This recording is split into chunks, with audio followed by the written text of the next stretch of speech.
Don't look surprised. That's your car, Professor Drake. It's been somewhat altered for a purpose.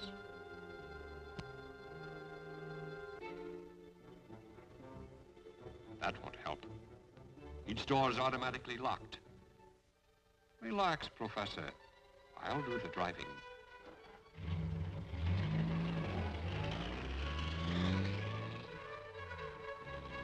Your car is under my direct control.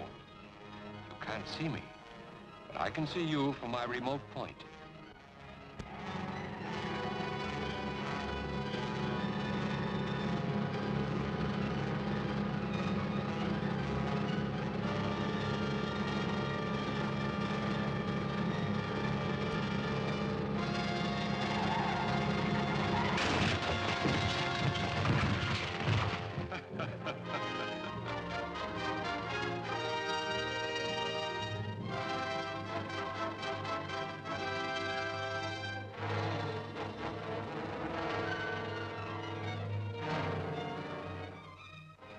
Wait, Professor Millard. You've been working too hard. Life isn't worth it. Your life. Remember poor Professor Drake and Kenyon and Bennett? The papers said their deaths were accidental. But you didn't believe that, did you? You've begun to suspect more than is good for you. Or for me. Now we shall see what the papers say about your death. Nothing could be salvaged. Science Associates has had to start again from scratch. As you can see, Miss Thomas, we've set up a temporary laboratory here in the conference room. But what could have caused the disaster? An unavoidable accident. Unfortunately, no trace was found of Professor Millard, who was working in the building on a supersonic experimental test at the time. That is about all we can tell you. Can or dare? I've given you facts. You also gave me the facts on Professor Drake's death. As publicity director for Science Associates, you've done a good press job, Mr. Winslow, but aren't these accidents occurring rather frequently? This is a scientific experimental project. There is always an element of danger. As well as sabotage? Now you're being melodramatic. No, realistic. If any outside source is suspected of being behind these misfortunes, Science Data magazine would appreciate having that information. Spoken like a true reporter, Miss Thomas. But Science Associates is a too isolated and unpublicized project to attract sabotage. And Jeff King ought to know. As our rocket propulsion expert, he'd be among the first to come in contact with any outside interference. Well, perhaps some of your other members could give me additional information? Information is something we discuss in private sessions, Miss Thomas. However, I can supply names of those comprising our group. That's Professor Bryant, formerly head of Technical Research University, specializes in metallurgy. Martin Conway, atomic expert and senior member of Science Associates. Dr. Grafner, aerodynamic wizard, and Gunther von Strum, authority on nuclear fission. That's quite a collection of brains. And now... Thank you for the interview. Goodbye, gentlemen. Goodbye, Miss Thomas. I'll see you soon as there are any new developments. Thanks again, Mr. Winslow. Goodbye, Miss Thomas.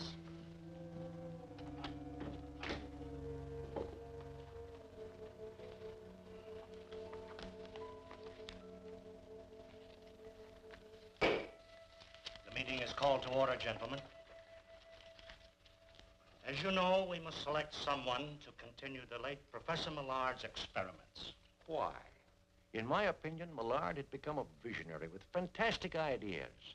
Mad dreams of developing flying suits to change men into human rockets. A victim of overwork. Yes, it must have unbalanced him. His weird experiments cost him his life, and us our laboratory. No, not so fast, gentlemen. There is a possibility that Professor Millard knew something about Drake's death, but he wasn't satisfied with the theory of accident, and neither am I. I agree. The day before that lab explosion, Professor Millard hinted that he was close to naming someone who calls himself Dr. Vulcan. Millard believed this person was guilty of stealing secrets from Science Associates and was responsible for Drake's death. Are you suggesting that one of us is a murderer? I'm merely repeating Professor Millard's words. You seem to be better informed than the rest of us, Jeff. Suppose you investigate the matter for us. In a special capacity.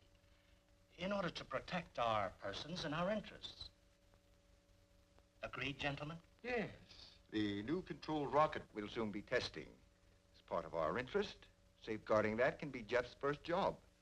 All right, gentlemen, I accept. I'll arrange for the secret transportation of the guided missile to the testing grounds. Well, if there's nothing more at the moment, I move that this session adjourn. Second. Meeting adjourned.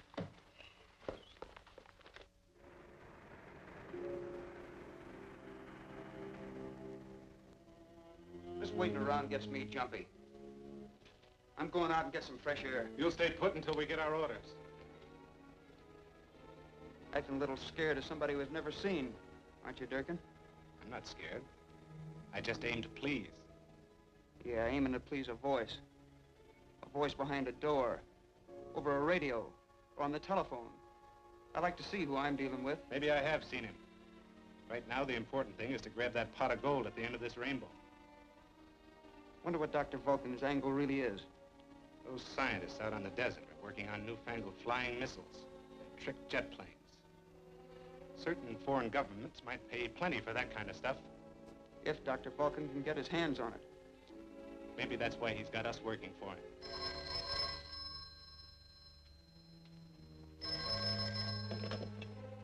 Durkin speaking. I have a job for you. Do you know Professor Jeffrey King when you see him? Sure. What about him? He has convinced science associates that Millard and Drake, at least, did not die because of accidents. You think he knows anything or just guessing? That's what I must find out.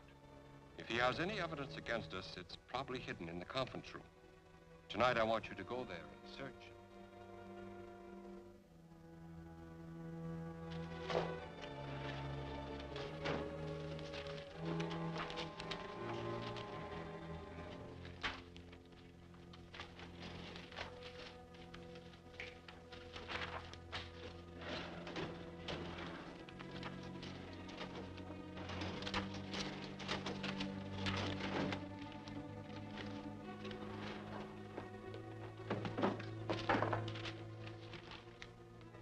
Find anything? Sure, a mess of books and a lot of scientific hoopla. Nothing we can use. We ain't finished yet. We better be in case King shows up. Why worry about him? Those professor types are all brains and no brawn.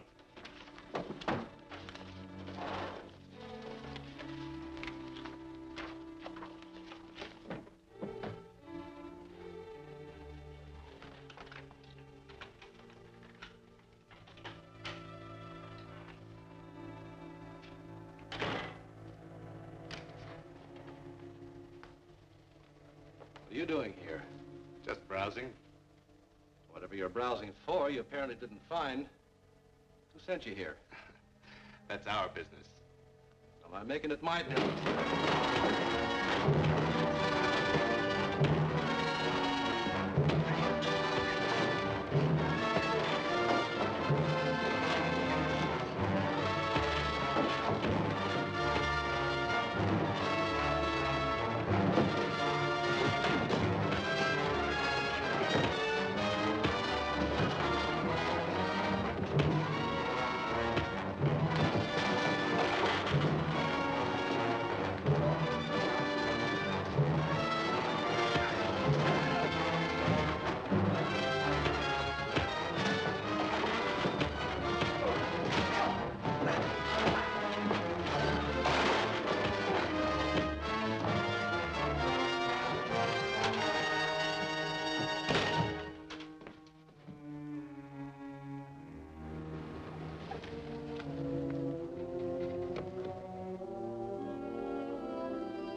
Professor Millard, Here I am, Jeff.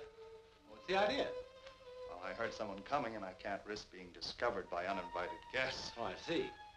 By the way, I found a couple of uninvited guests last night in the conference room. Oh? Who were they? I don't know. But I think they were two of Vulcan's little helpers. From now on, that project will be guarded. So you've been singled out as Vulcan's next victim. Not necessarily. Vulcan may have believed we had some evidence against him and sent the men to look for it. I hope you're right. Jeff, I'm not going to stay here any longer. I'm sure I can unmask Dr. Vulcan if I go back to... Now, wait a minute, Professor. We've been all over that before. Vulcan nearly succeeded in killing you in that laboratory explosion, remember? Of course. It was only your quick thinking that saved me. Well, next time we may not be so lucky. If you want to live, Professor, for the time being, you'll have to remain dead. You're right. But there's so much work to do. Yes, and all the time, space, and equipment with which to do it. You're right. That reminds me. I've completed the rocket suit. Good.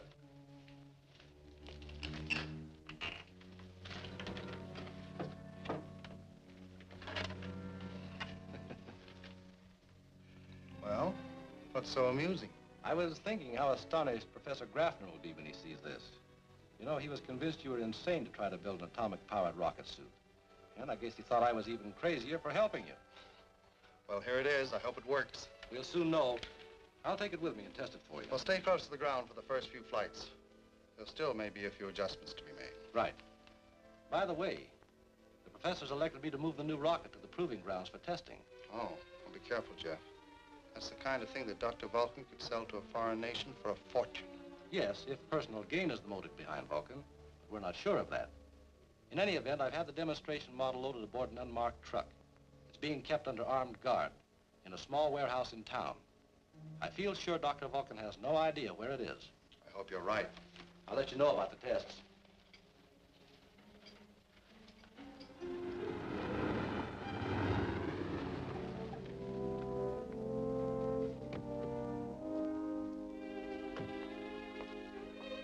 How's everything? Just fine. Truck's ready and waiting for you. Good.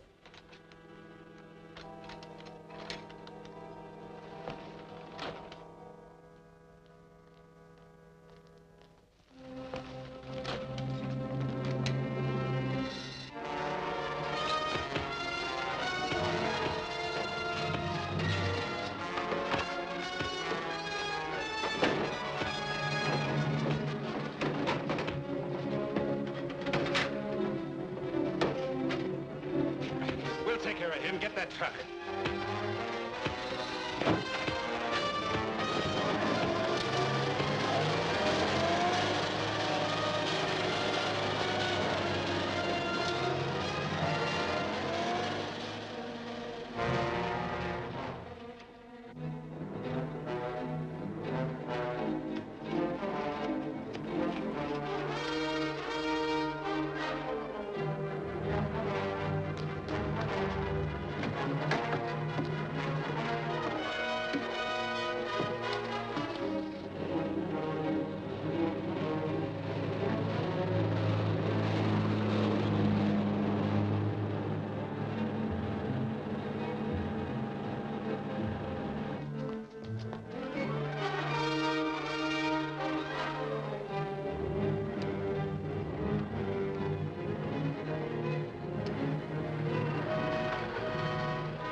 This is Jeff's car. Something must be wrong. Yes.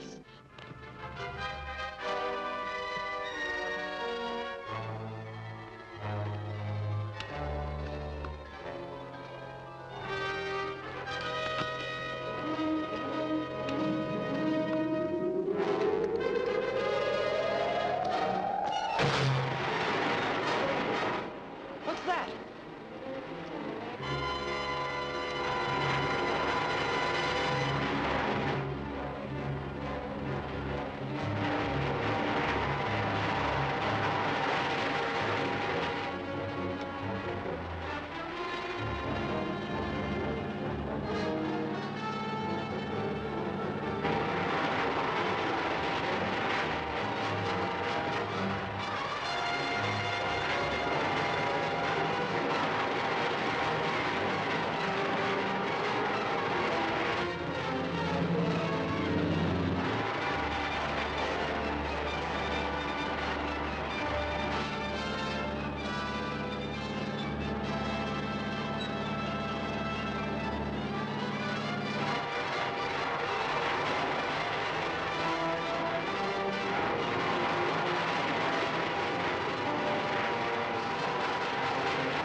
What's that?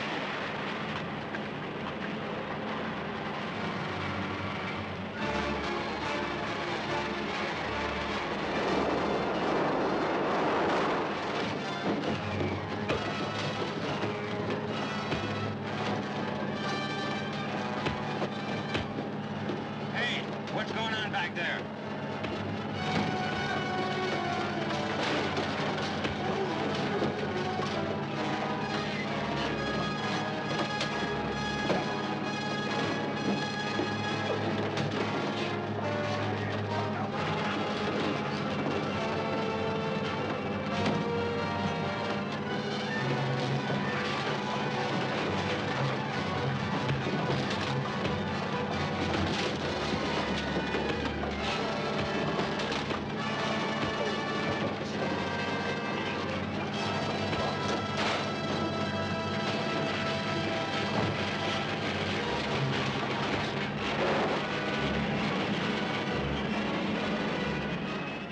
If that torpedo lands in any populated area, you'll be guilty of mass murder.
Fortunately, the misguided interceptor torpedo was exploded, presumably by the Rocket Man, popular name given the sensational phenomenon observed in the skies over this vicinity yesterday. The question arises, is the strange human-like object a visitor from another planet? Or, as seems more likely, does it represent an effort to overcome the evil that has been threatening science associates? If Dr. Vulcan should suspect that you're a rocket man, your life would be in as much danger as mine was before you brought me here. Let's hope I can get the jump on him. At least we can now assume that Dr. Vulcan is a member of Science Associates. Yes. It was only members of that group that knew enough about the secret rocket to arrange its theft. And Vulcan, whoever he is, will be most curious about the identity of Rocket Man. Well, I'll try to spot him when I go to the lab for the meeting today. Be careful, Jeff. I will. So long. Goodbye.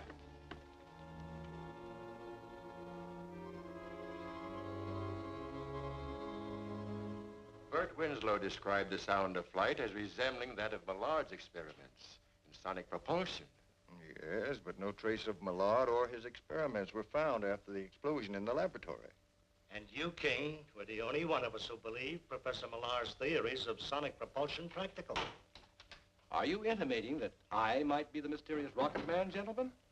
Not necessarily, but you worked with Millard. Yes, and... Bert. What is it? Glenda Thomas just called. She snapped a picture of the Rocket Man in flight and has developed a good negative. Picture of the Rocket Man? Does it show who it is? No, the negative is too small for purposes of identification. Shall I give her permission to release it for publication? No, it's too dangerous. Dr. Graffner's right. As committee investigator, I should make a study of the negative. By all means, it might contain a valuable clue to the secret of construction. If the photograph is of any value to us, either for identification of the mysterious Rocket Man or the method of flight, I'll report on it. Haven't you anything to say, Professor Conway? No, I'm in agreement. We'll adjourn until we can have your report. Where is the photograph, Bert? Miss Thomas told me I could pick her up at the press club and see the negative in her apartment. Good. I'll meet you there at 2 o'clock. Right.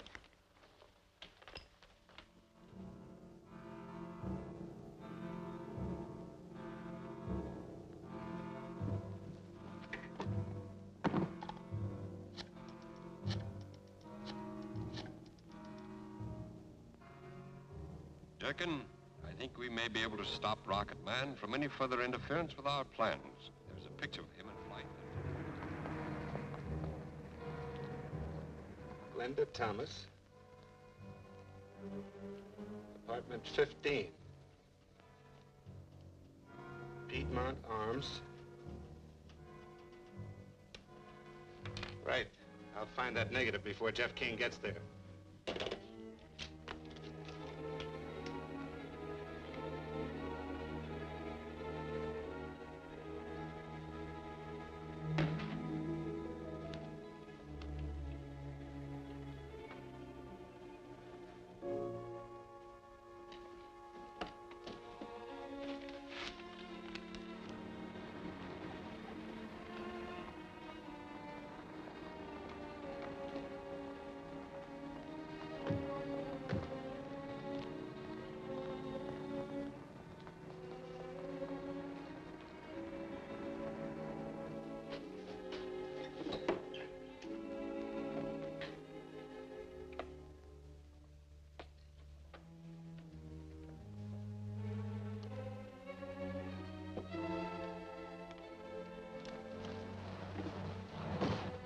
Someone's coming. Inside, fast.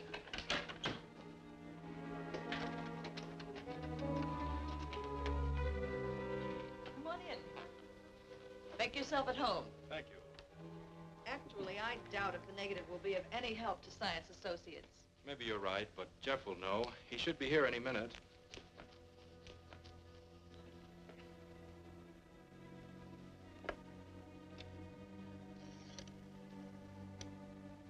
This is Dawson, 83469. I don't think the telephone bell is working. Will you test it? I'll hang up. Hello? Yes, operator. It's ringing now. Hello? Yes, this is Glenda Thomas. This is Jeff King. I've been unavoidably detained here at the laboratory. Is it possible for you to bring that negative down here? Of course. See you in a little while. Jeff King wants us to bring the film to the laboratory. He's probably busy with an experiment.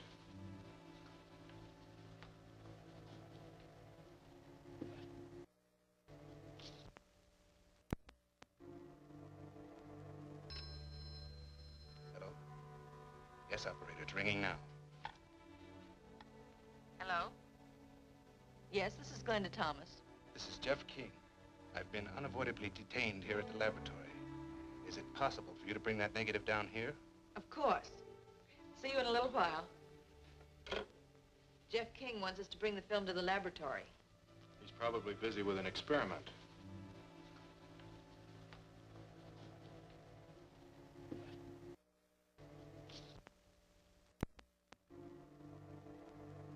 My boss would have paid me a pretty bonus for this little gem. And mine will, lady. Thanks for finding it for me.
Hey, Jeff!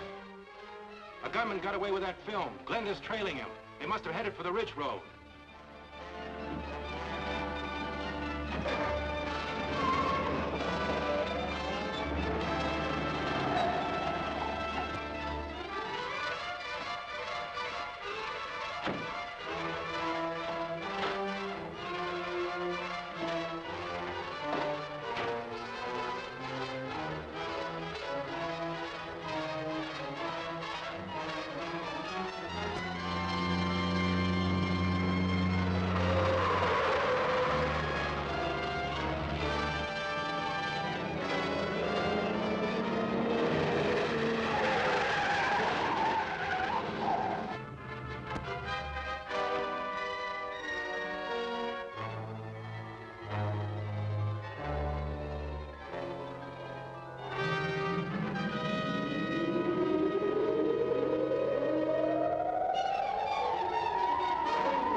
Dr. Vulcan.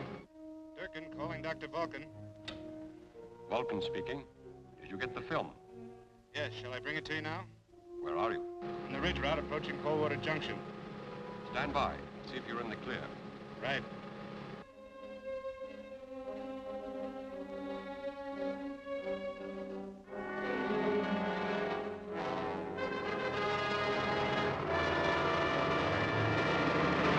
I think you're being trailed, Durkin. Look behind you. Recognize that car?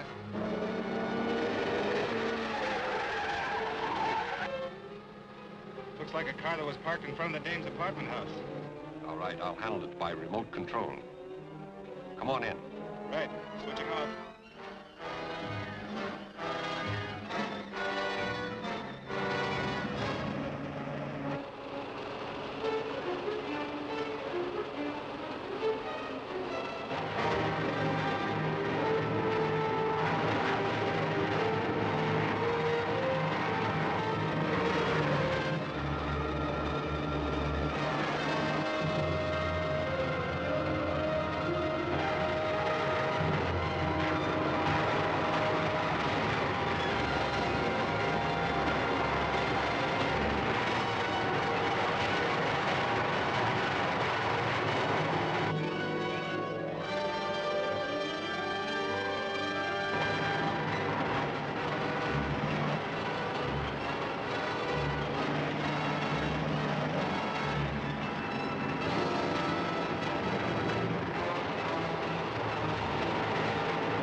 Thanks, Rocket Man.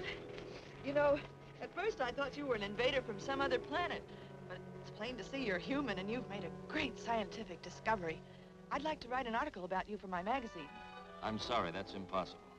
But I don't see why. If you're on the side of law and order, you shouldn't object to the public knowing about you. My goal is to put an end to the activities of the mysterious person who is operating against the national safety. And you can help. How? By not publicizing the Rocket Man for the time being. There's too much at stake. The intercity bus runs along this route. There ought to be one along in a few minutes that'll take you back to town. All right. Thanks again, Rocket Man.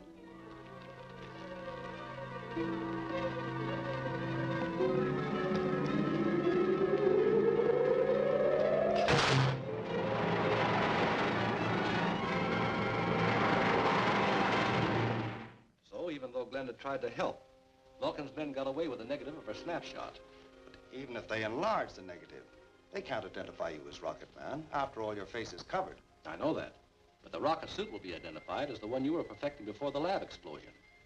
It's a matter of record that I was helping you.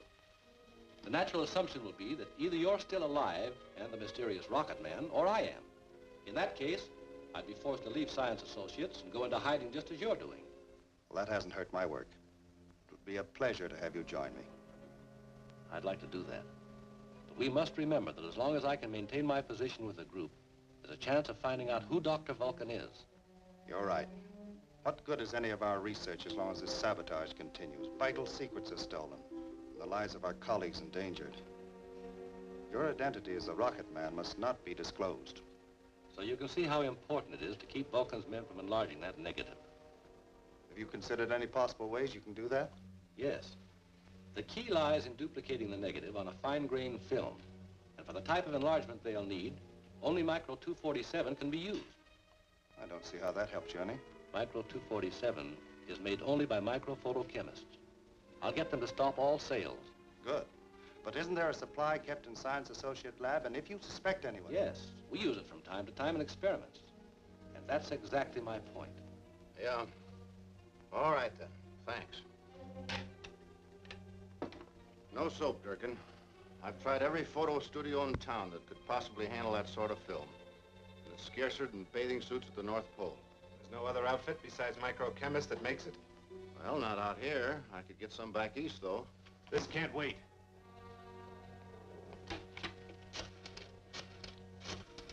And as long as Microchemist won't sell, I figure the best thing is to break in there tonight. No. It might have been planned that way to draw us into a trap. Then maybe you've got another answer. I think so. There's a small supply of the film at Science Associates. Be at the North Gate at 9 o'clock. What about getting in? I said be there at 9. The gate will be open, and from there on you will...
Here it is.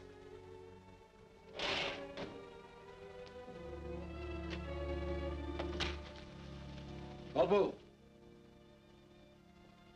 Now, Durkin, who paved the way for you to get in here? I find my way around pretty well without anybody's help. Oh, if that's how you feel, you'll find your way to police headquarters with my help. I'll take this first, if you don't mind.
that Micro 247 film.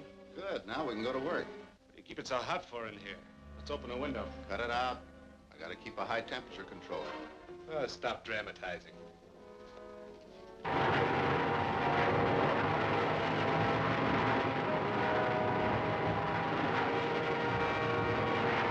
gonna take long? Oh, about 10 minutes. I got everything set. Good.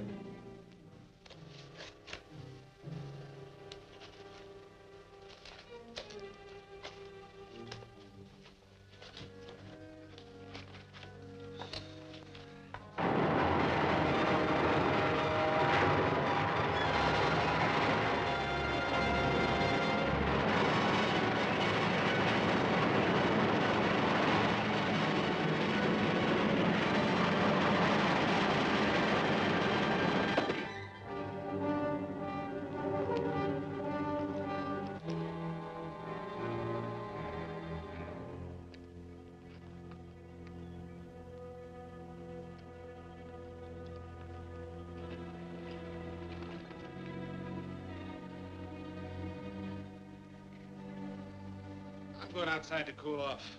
Call me when you're ready. All right, it'll only be a few minutes longer.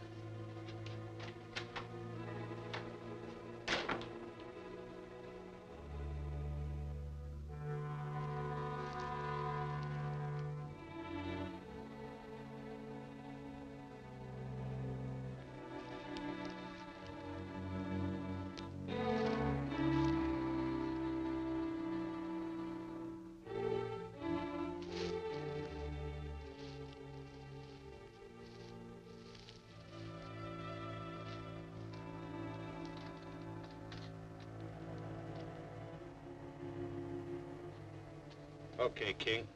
How did you get here? Hadn't you heard? I'm Rocket Man. Sure. And I'm the king of Siam. Inside.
it's strange how Durkin and his pal got in here.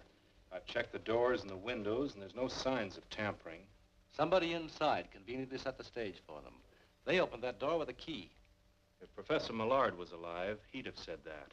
He was sure that Dr. Vulcan is a member of Science Associates. And now I'm sure. Outside of ourselves, we have 4 likely candidates.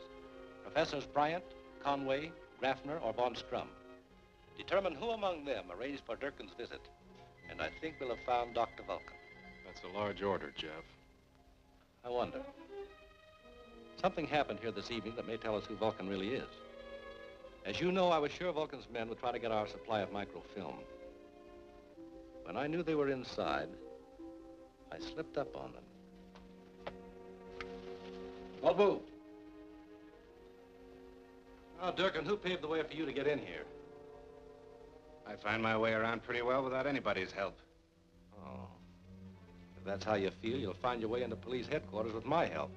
I'll take this first, if you don't mind. Durkin had an inside confederate.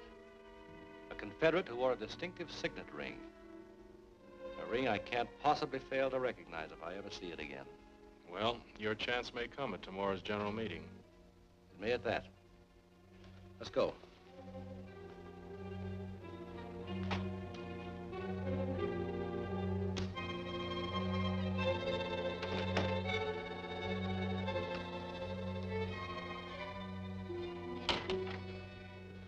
Hello, Bert. Good morning. Good morning.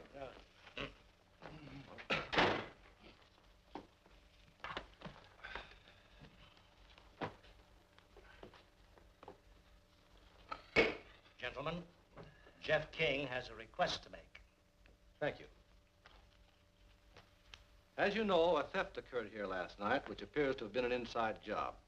And just to dispel any possible doubts, I'm going to ask a favor. Will you all be kind enough to place your hands, palms down, on the table? That's a strange request. Oh, I don't understand. Obviously, we're under suspicion. What are you trying to prove, Jeff? I'm only trying to clear up something that's been bothering me. I'm looking for a man who displayed an unusual trademark last night. He made the mistake of wearing an intricately designed ring that definitely incriminates him. And you are that man, Professor Conway. I? There must be some mistake. That's your ring, isn't it?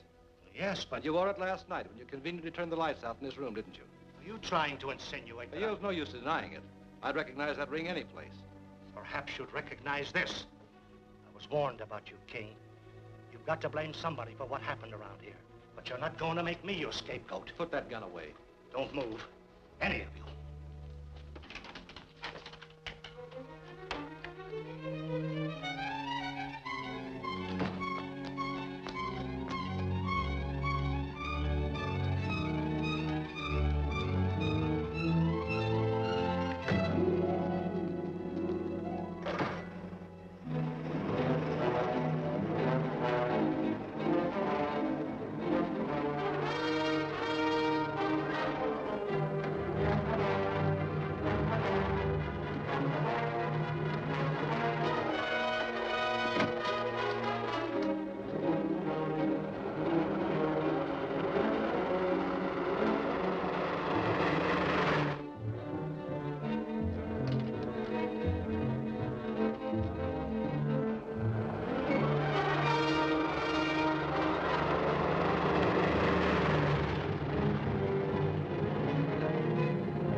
Conway speaking.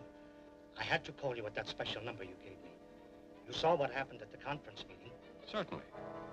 I warned you that Jeff King would try to implicate one of us. But he's making a terrible mistake. Maybe if I went to him and pleaded for... Do you think he'd believe you? No, Martin. Once King gets his clutches on you, you're finished. Then you've got to make him understand. There must be something you can do. There is. Remember our pact to help each other if an emergency like this ever arose? Yes. Yes, of course. Well, I haven't forgotten it either. I've a friend living in town at the Hotel Mesa. He'll hide you until this affair is settled. Go there at once. Oh, thanks. Thanks.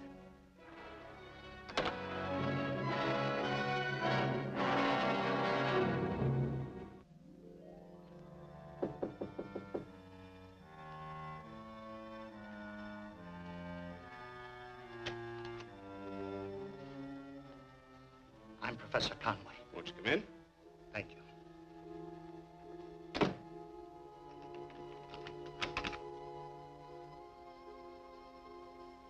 I was sent here by... Yes, I know.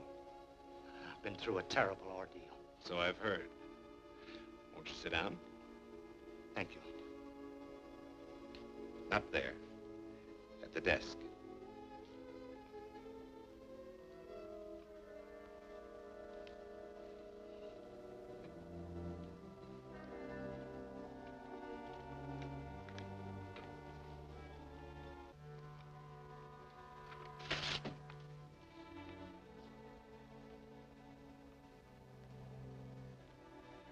What's that for? You're going to write a confession, taking the rap for everything that's happened at Science Associates.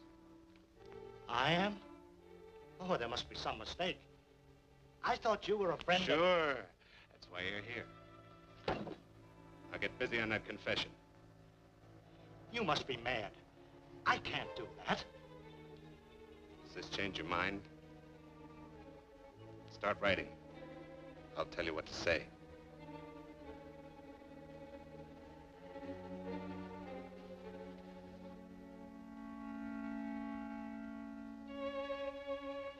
Professor Conway simply can't be Dr. Vulcan. He's got to be.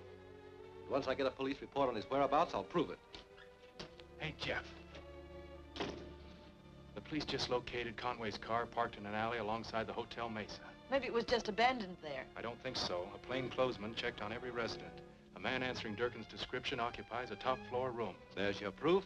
Durkin and Vulcan go together like ham and eggs. This is a chance to nab both of them. Story for me. Let's go. Glenda, I've asked the police to keep hands off so that Conway's suspicions won't be aroused. Now I'm asking you. Stay here with Bert. We understand. It is better that you do the job alone.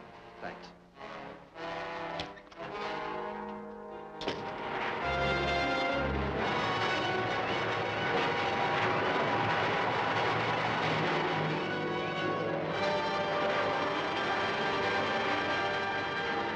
I, Martin Conway, am also guilty of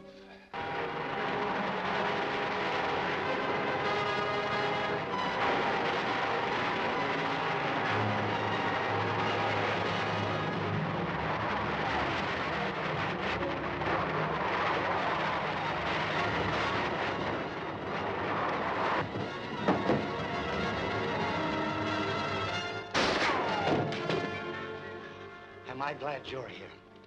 This man was trying to make me write a false confession, implicating myself as Dr. Vulcan. That ring you're wearing is confession enough. How can I make you believe and understand me? This is a fraternity ring, worn by the members of a secret scientific club. There are many of them in existence. But yours is the only one at Science Associates.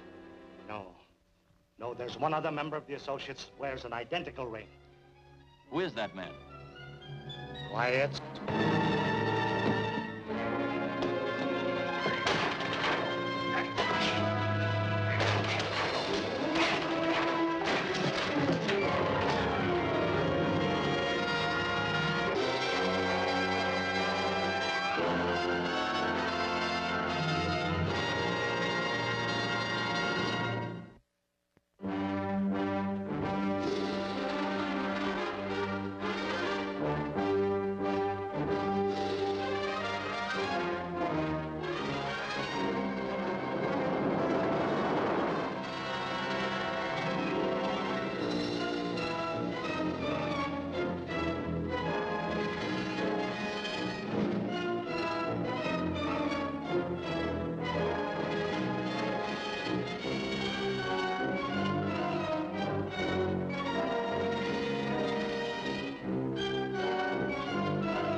Am I glad you're here?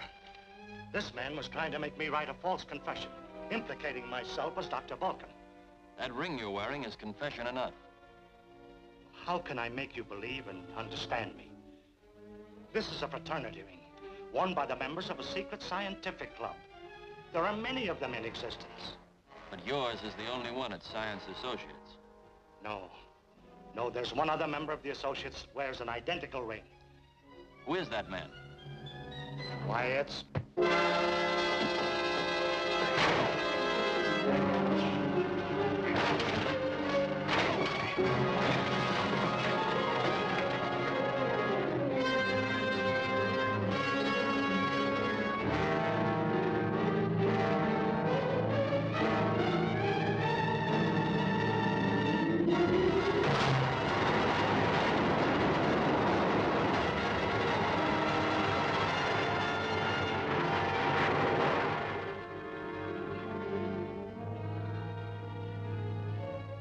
I can't understand it. I never noticed Conway wearing the ring you say you saw on Vulcan's hand. I don't think that was a coincidence. Vulcan planted it on Conway before our last conference. Then Vulcan had to know that you'd be looking for that particular ring at the meeting where you planned to confront him. Apparently. I only told Bert Winslow. Winslow? Well, I've always considered Winslow above suspicion, Professor, but Vulcan invariably seems to learn of my plans. I think I'll go back to the laboratory now and see if I can find out how he does it. Well, good luck, Jeff.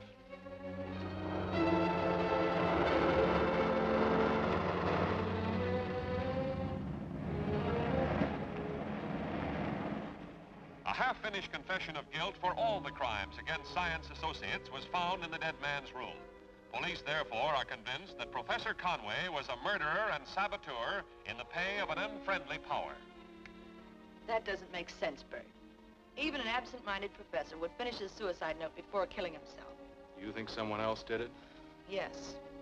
The real Dr. Vulcan. It just occurred to me that we've been overlooking the most logical suspect. Jeff King himself. Jeff? Don't be ridiculous. Now listen. He's the only one besides us who knew where Conway was hiding. And it's obvious Conway's murder was designed to leave Vulcan free to make his next move unhampered by suspicion and vigilance. Jeff could have planted that ring on Conway before your meeting. But if that was Jeff's plan, why would he let me in on it? So you'd back up his innocence, just as you're doing now?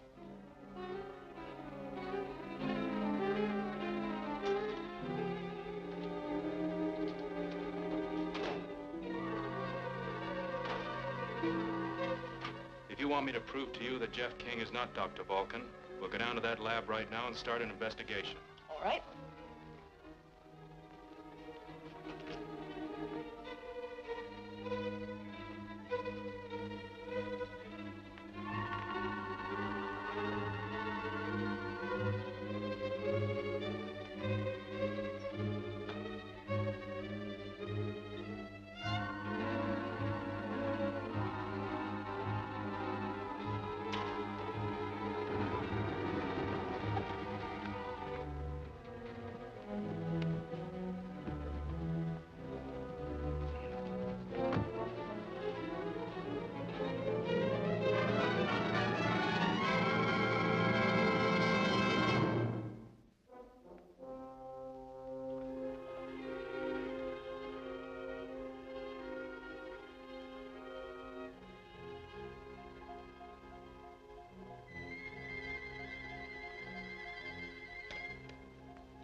Hello, Seven.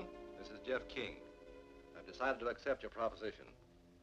I've just completed work on my ultrasonic firing tube, and I'm ready to sell it myself, rather than give Vulcan the pleasure. Don't worry about Science Associates. I'll tell them the experiment was a failure. I'll bring it to the barn at the old Bar H Ranch at 4 o'clock.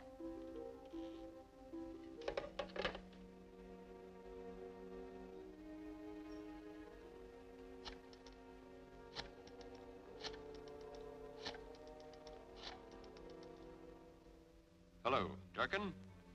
You have a job to do at 4 o'clock this afternoon.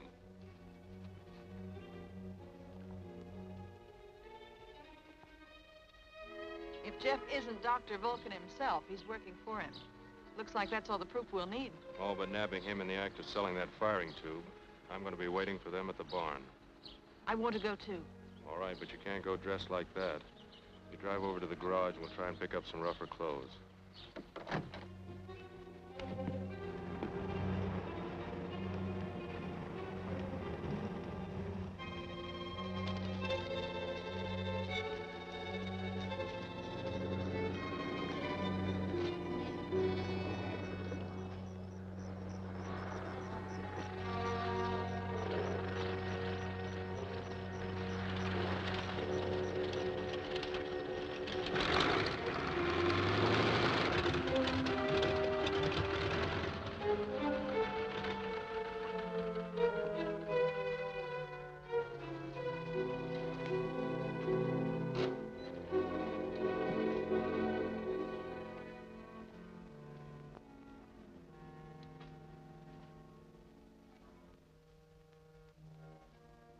Durkin.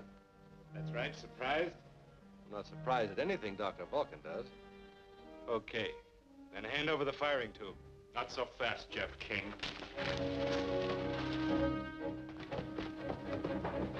Bert, let me explain to you.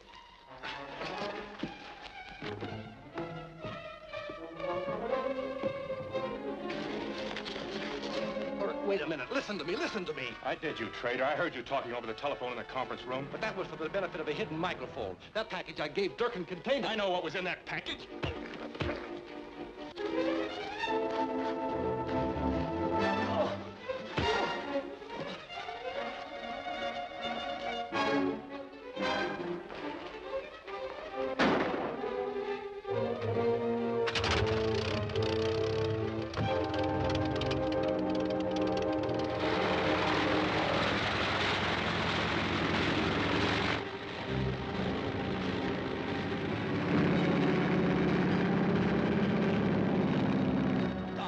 Stop it. I hate to do this, pal.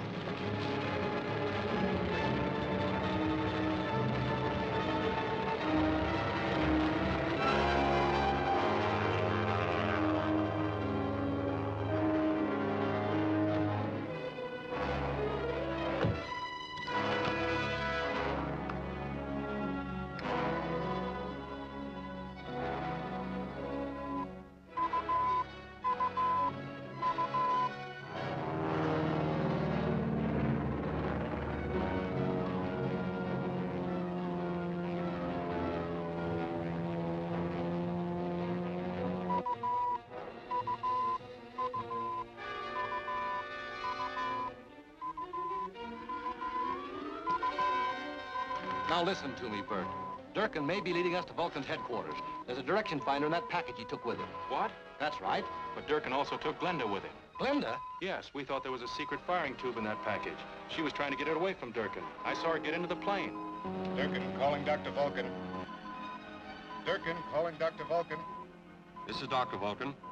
Come in, Durkin. I got that firing tube from Jeff King. Are you sure he didn't slip you a concealed direction finder? Signals are coming over my radio amplifier. Stand by, I'll check it.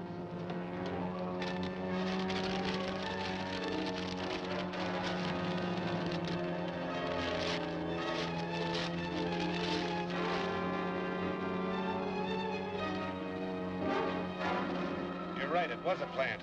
Throw it overboard and change your course in case you're being trailed. Right.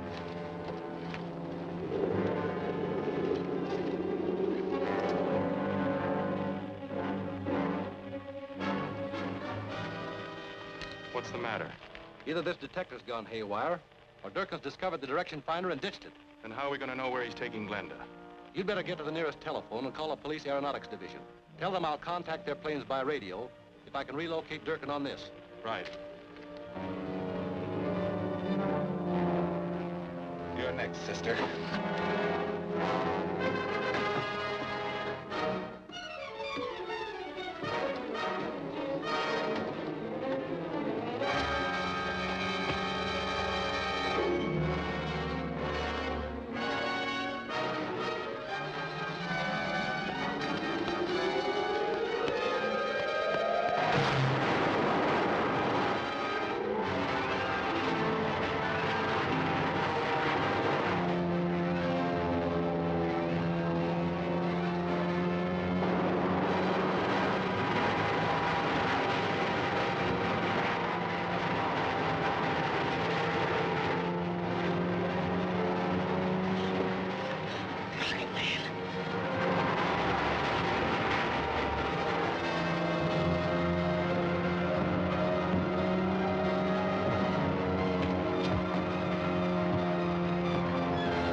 glad you caught up with me again.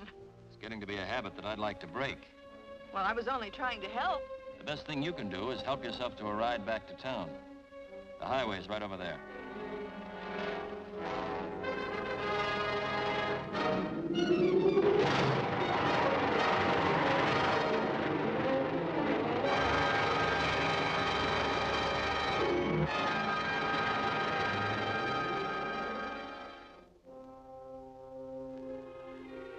And if Bert and Glenda hadn't interfered, we might have known who Dr. Vulcan is by this time.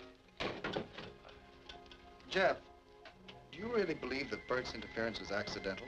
After all, as far as I recall, you haven't eliminated him as a suspect. Bert's been in too many close scrapes with me. He's the last one I'd suspect. But until we know who Dr. Vulcan is, no one's beyond suspicion. I agree with that. How's the work coming? I hope to have the sonic decimator completed before long. I'm getting anxious to see what the sun looks like again, or even the moon. I can understand how you feel. But with Vulcan still at large, you must remain here in order to safeguard secrets such as these.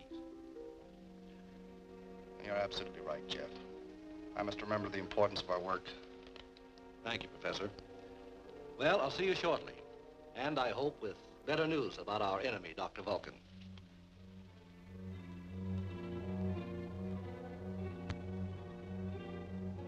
Durkin calling Dr. Vulcan.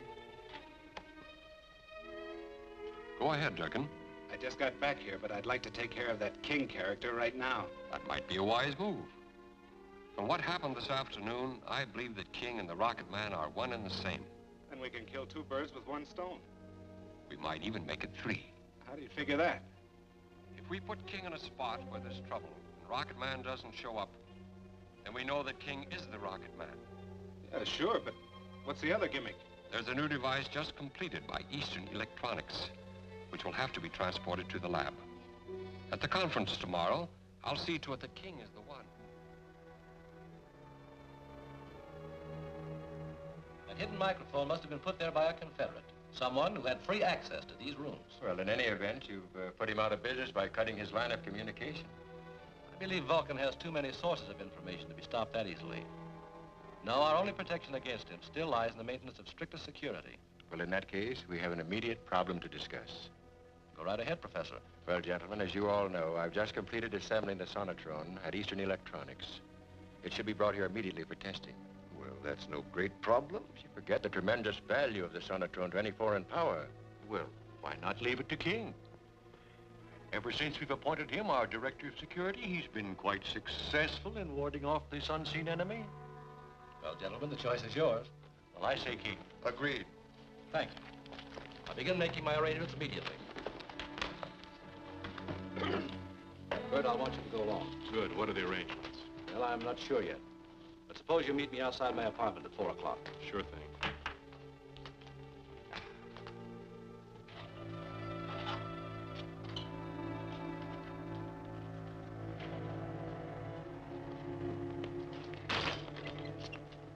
Okay, keep your hands down and your trap shut.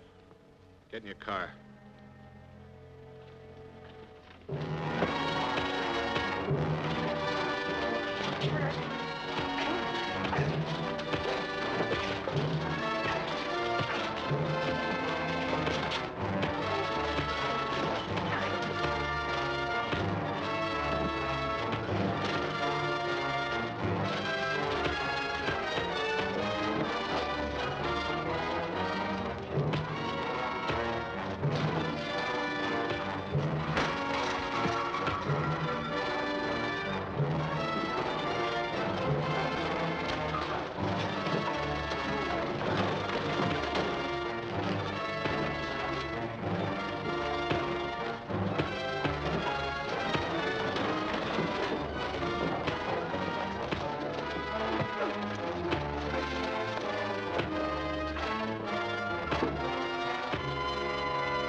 about a cigarette, Durkin? Okay.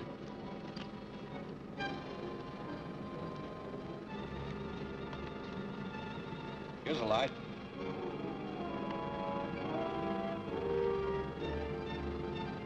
What bright ideas Dr. Vulcan dreamed up this time. It's bright, all right. 3 birds with 1 stone. I don't get it. You will. In fact, King, you're going to work this one out for Dr. Vulcan. Over my dead body. That's up to you, hero. But when we get to Eastern Electronics, I'm going to be your driver on the truck that moves the Sonotron. Got it? Better play along, because I got a hunch that Rocket Man ain't going to show up to help you out of this one.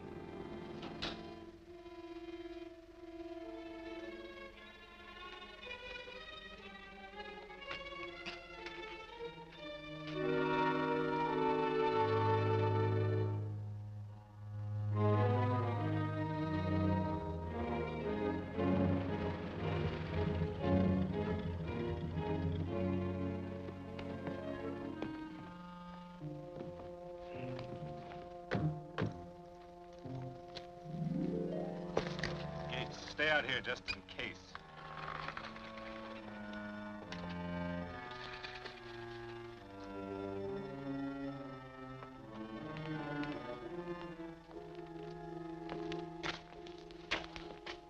What can I do for you? I'm Jeff King of Science Associates.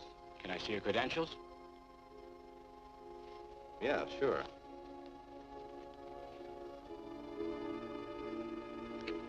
What about him? Why, he's my driver. Okay, it's all set to roll. I'll get a receipt for you to sign. Thanks.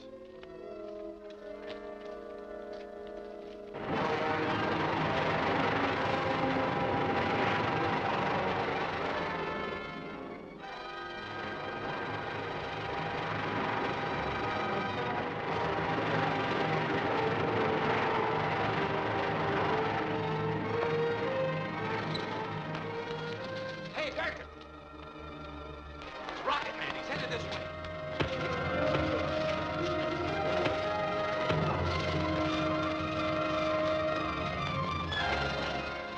They were gonna hijack the truck. Let me have this and you call the police.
Thanks, Professor. I'm afraid we've lost the sonotrone, but at least Vulcan didn't get it. Well, we can build another.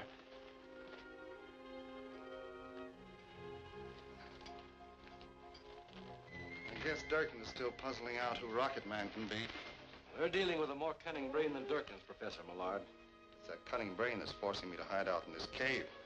If we could only find some weak spot in Dr. Vulcan's armor, some effective way of blocking his schemes and drawing him out into the open. What if we publicly announced having created the decimator? You know, using it as bait for a trap. That might work. Vulcan would be bound to try to get it. But we'll have to wait till the machine's finished. It is finished. You mean the decimator actually operates without an X-20 relay tube? On a small scale.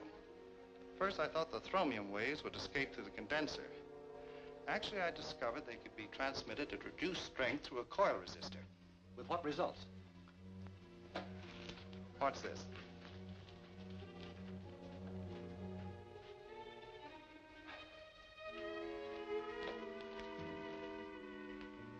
Know what this is? I'd say it's manganese steel. Right. One of the strongest metals known. Now, just wait a minute.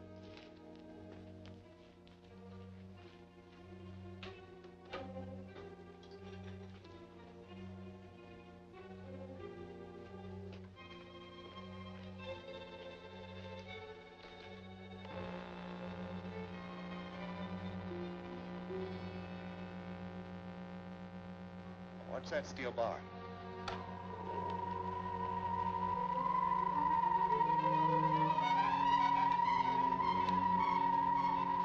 That sound is the high-frequency thromium waves radiating through the coil resistor.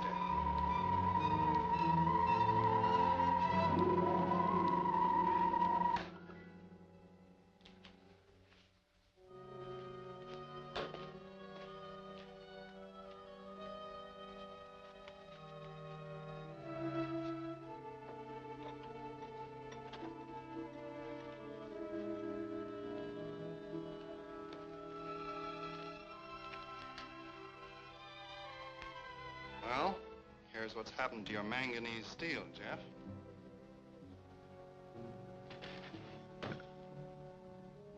Surprising, isn't it? It's not only surprising, Professor, but in the hands of the wrong people, it could be terrifying. Now I have a little surprise for you. I've completed work on the X-20 tube. Jeff, do you realize what this means? We'll possess the most potent weapon of its kind in existence. Can you bring me the tube tomorrow morning? Well, I don't know about tomorrow. Vulcan must have figured out that I know Rocket Man. Every move I make may be watched. It might not be wise for me to come here again for a few days. It's bad enough being cooped up here.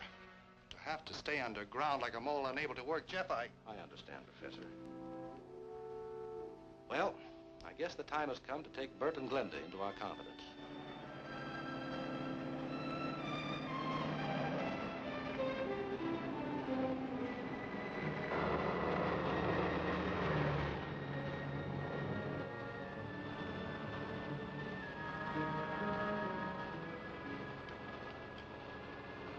Jeff King to Millard.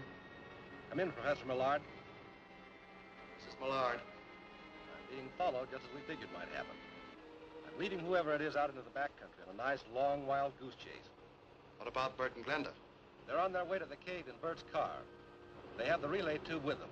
I gave full instructions for finding you. Splendid. I'll install the X-20 tube in the decimator as soon as they arrive. Right. See you later. Hello, Durkin. Hello, Durkin. Durkin speaking. Jeff King's playing decoy. I just listened in on a radio communication between him and the late Professor Millard. Millard? But he's dead. He's very much alive. What's more important, he may be Rocket Man. Sure. Sure he is. Where's he hiding? In a cave. Now listen carefully. He's perfected a weapon he once discussed at Science Associates. It's known as a decimator. What do you want us to do? Bring Millard and the decimator to me. My directional locator indicates that the cave is in the neighborhood of Hermit Mountain. We'll find him. Swing around.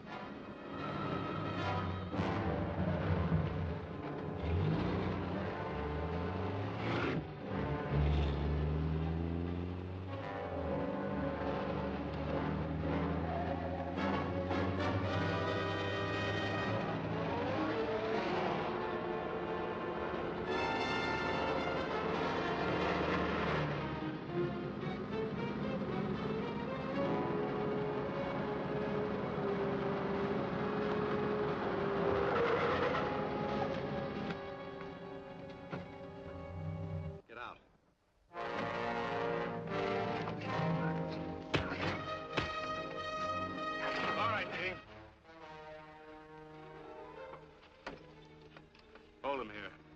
I'll pick up a couple of the boys and head for Millard's cave.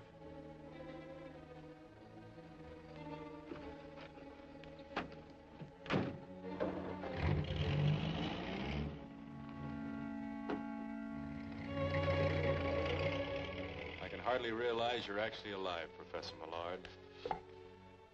I have our friend Jeff King to thank for that. Ah, the X-22. Now we can really put the decimator to a test.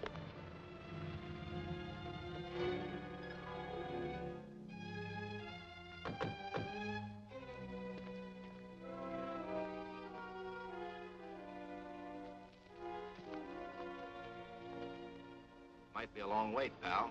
Gonna take the load off your feet. Yeah. I think I will.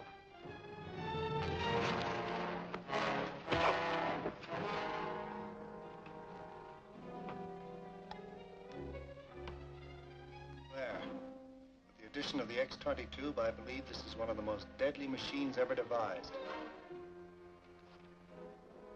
Calling Professor Millard. Come in, Millard. Calling Professor Millard. This is Jeff King. I'll get it. Don't bother. I'll get it. You hear me, Professor? What's wrong? King's broken free. We've got to work fast. Tie up those two. Sit down. Over here.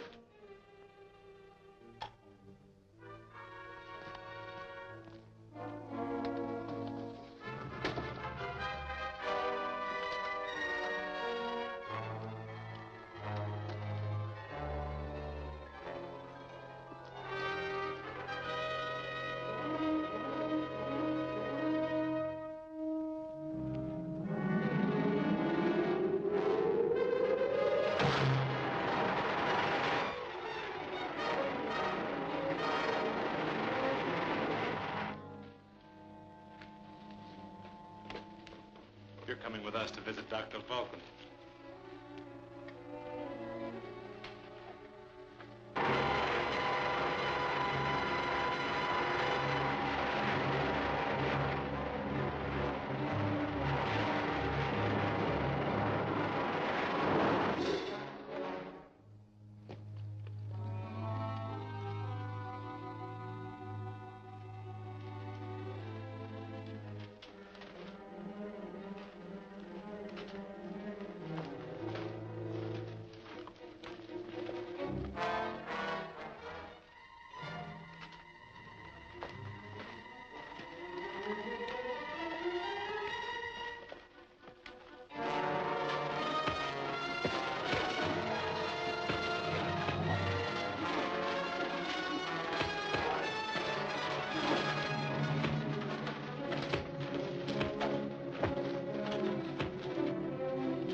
The mountain's melting.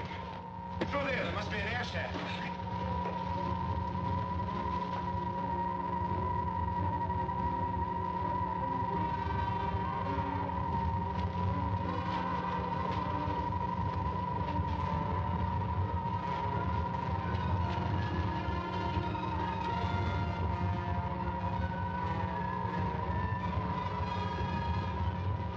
Jan, save Bert and Glenda. They're tied up in the cave.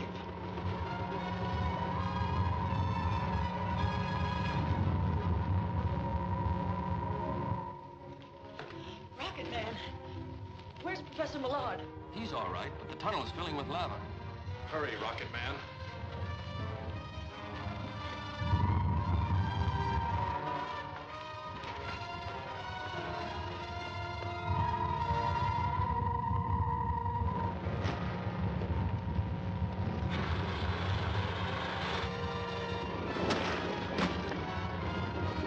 Attack! Let's try this tunnel.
try this tunnel.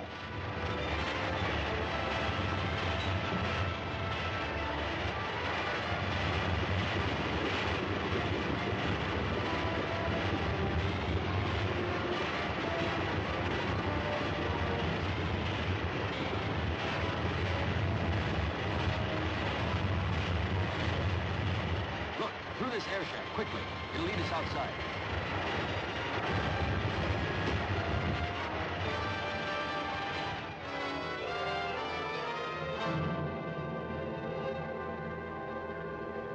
All right, King. Now you admit helping Millard create the illusion that he was killed by the explosion in his laboratory several months ago. Yes. Millard knew it was Vulcan who tried to kill him, so he decided to finish his greatest experiment underground, free from Vulcan's interference. And he did perfect the most devastating weapon known to man. But what good will that do man?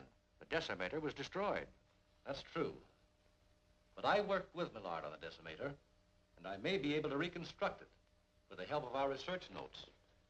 Well, if I can be of any help, it'd be an honor to help you. Splendid. Thank you, gentlemen. But for the moment, I'd rather work alone. If any help is needed, I'll call on you.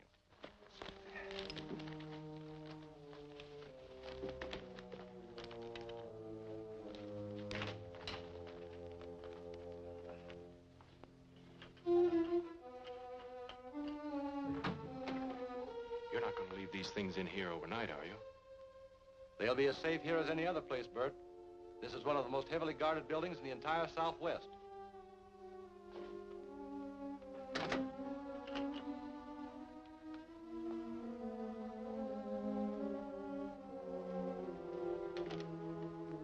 Left 38, twice right 13. Right 31, twice left 19. Left 38, twice right 19. Left 38, right 19.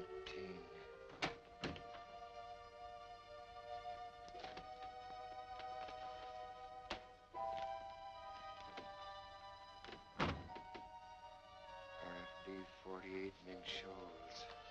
RFD 48 Ming Shoals. RFD By the desk. RFD 48 Ming Shoals. RFD 48 Ming Shoals. Von Strum. So you're Dr. Vulcan. RFD 48 Ming Shoals. Cut out the double talk. Why have you been murdering our best scientists and stealing their secrets to sell to foreigners? RFD 48 Ming Shoals. Quit stalling, Von Strum. Wait a minute, Bert.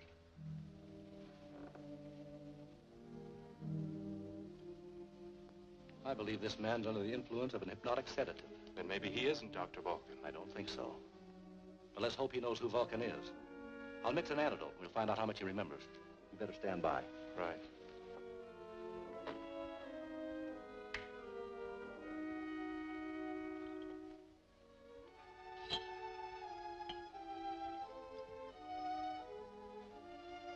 Here, Von Strum. No. No, Vulcan! Who is Vulcan? Quickly, Von Strum. Who is Dr. Vulcan? Vulcan. He's...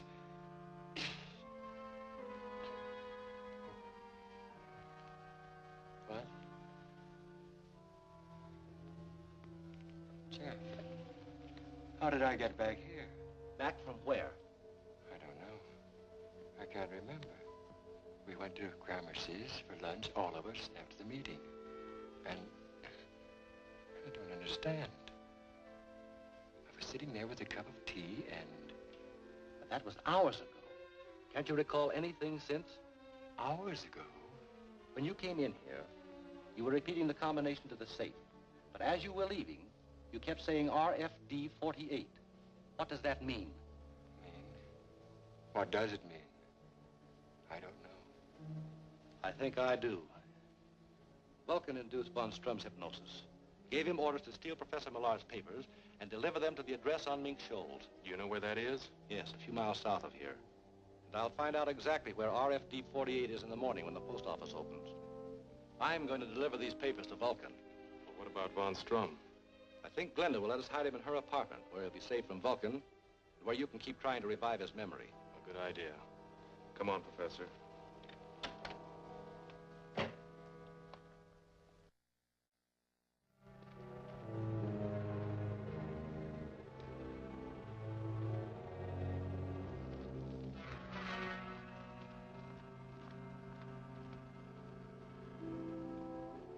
Walk up to the highway and look out for Von Strum. I'll be inside.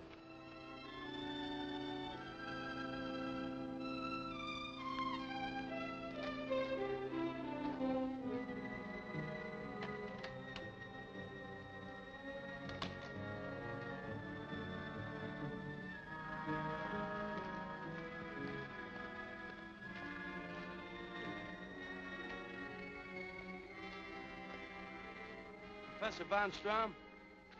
You ain't the professor.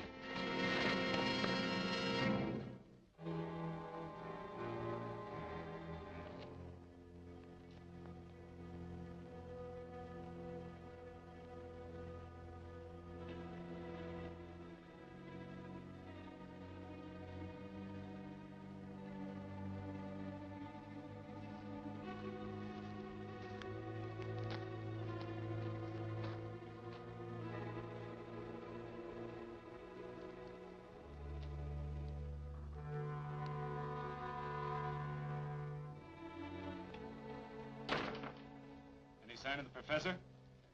Yes, Von Strum's under guard. I'd hoped your boss himself would show up at that safe. What are you talking about, King? Dr. Vulcan. I want him. Look around. There's no Dr. Vulcan here. You know where he is. And you're going to take me to him. Stand up.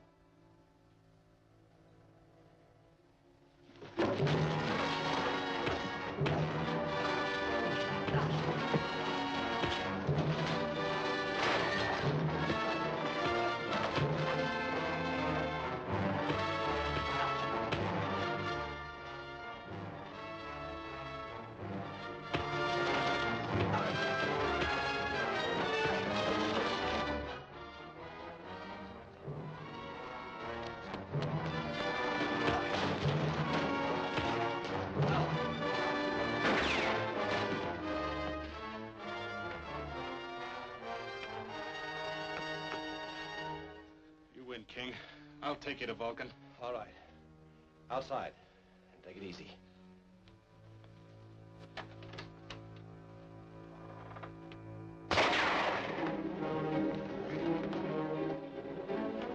Hey, Turk, keep him pinned down here.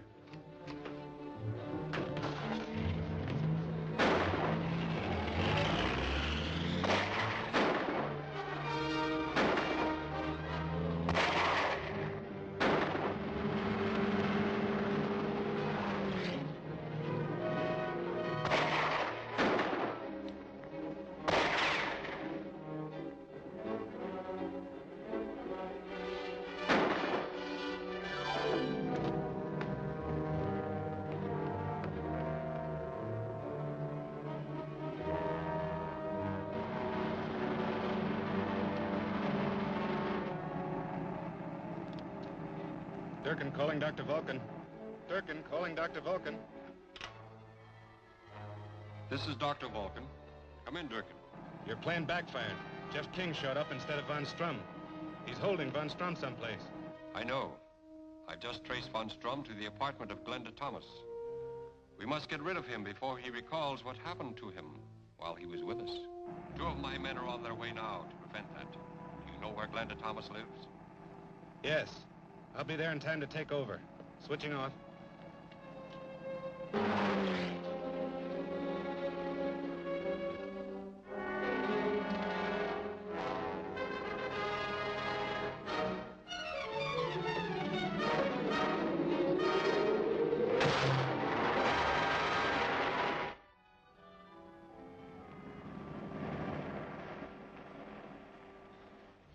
Thank you. You remember the stranger leading you into the shack. Who was waiting inside? I couldn't see. I remember there were voices,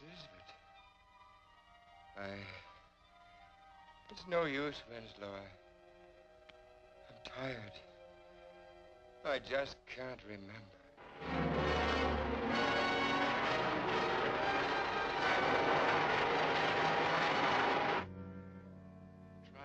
Professor. Was Durkin the stranger's name? Durkin? Yes, I believe that was his name. Don't move!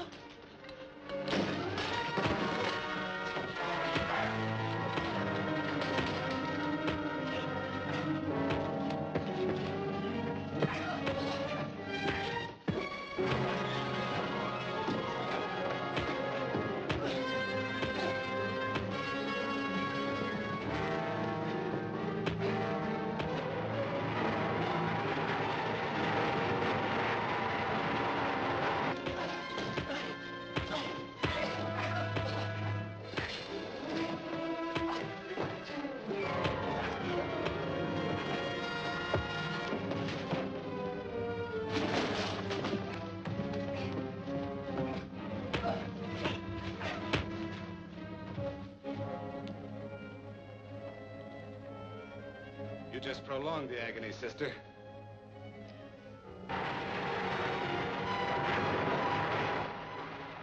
Rocket Man.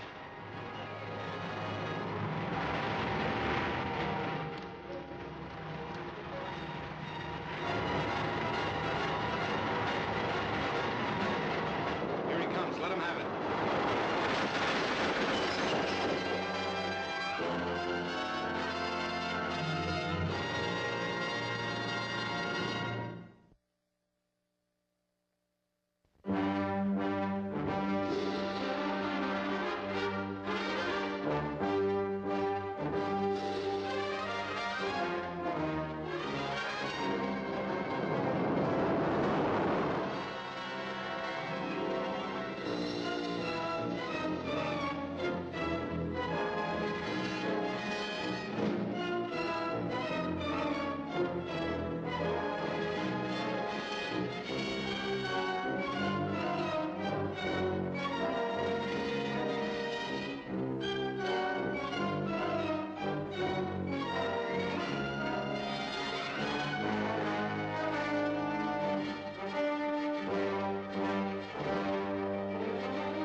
You just prolonged the agony, sister.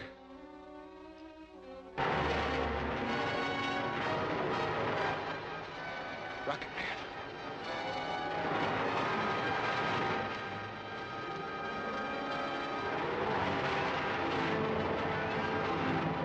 Here he comes. Let him have it.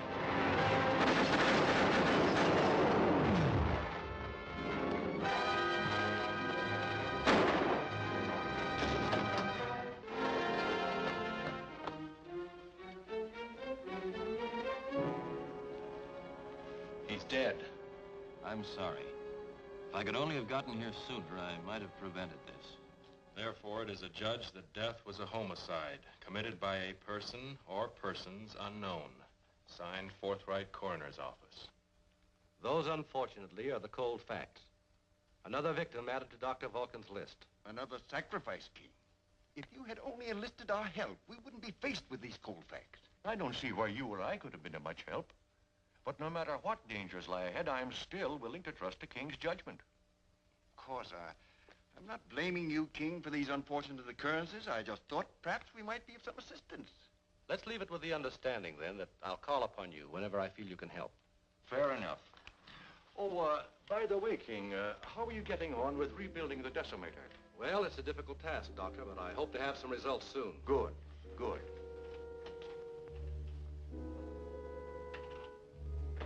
I think he may be very surprised to find out how soon it'll be. By displacing the sonic vibrator, I I've been able to reset the safety control. Now, that's using the old head. It's also good to feel that the decimator is beyond the reach of Dr. Vulcan. I wish that were true, but it isn't. Before I can start testing, I must work out a protective shield. What for? Isn't this cave protection enough? No. The fissionary material used is thromium. It kicks off ultra-radionic waves that are detectable within a radius of 100 miles. And since I know Millard was using thromium in his experiments, I devised this radionic detector, sensitive enough to pierce the most powerful shield. I get the general idea. By using this gadget, I can locate the hiding place where King is working on the decimator. Precisely. Look here. This dial will be your guide. 0 point indicating when you are in the area. Looks like a cinch. Up to a point, Durkin. However, I'm sure King has protected his workshop with some warning device. So I just barge in and... You'll use force only as a last resort. Okay. What have you got in mind? Take a motorcycle with you, on the truck. Motorcycle? Yes.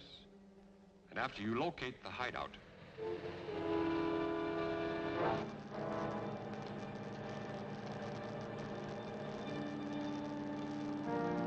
Slow down a little. Hold it. Down that side road to the left.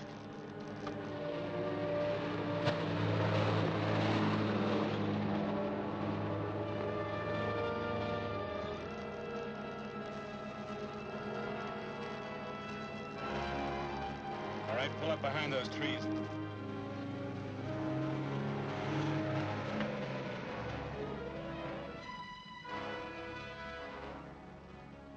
That's the place we want. Pull up there and stop.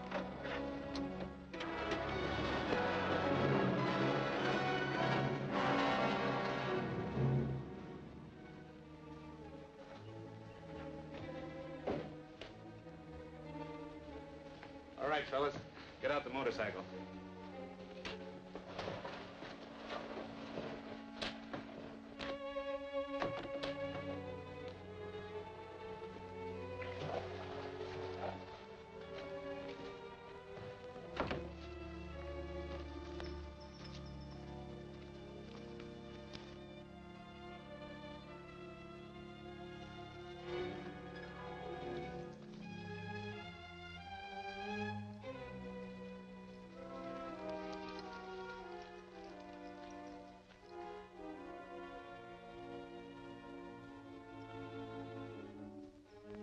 Well, we're all set. Someone's at the entrance.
Well, that takes care of him.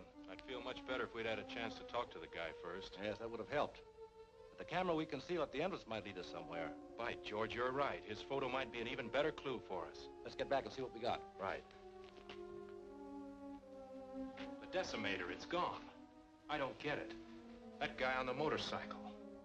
The oldest gag in the world. He was a decoy to get us away from here. And we really fell for it.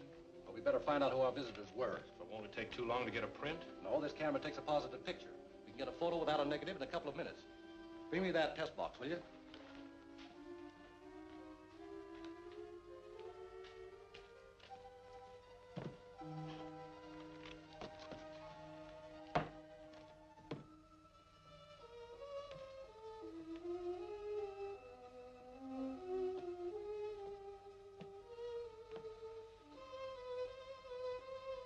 Look at this. What's so surprising about seeing Durkin? No, not him, the truck. It must still be in the vicinity, and a police blockade could trap it.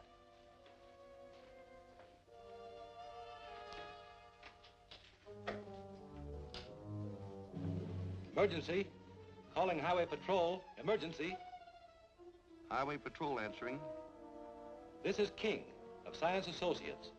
A valuable piece of equipment has been stolen in a truck license 24368. Looks to be about a 3-ton truck, stake body, covered with a tarp. We'll spread a dragnet.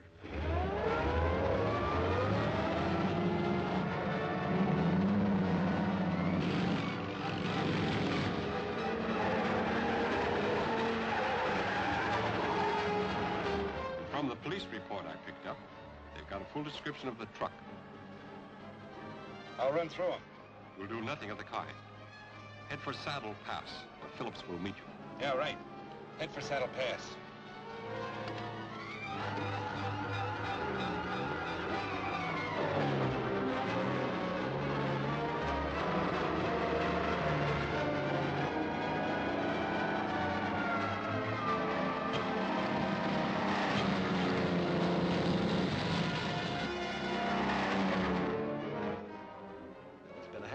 We should hear something pretty soon. Or start building a counter weapon.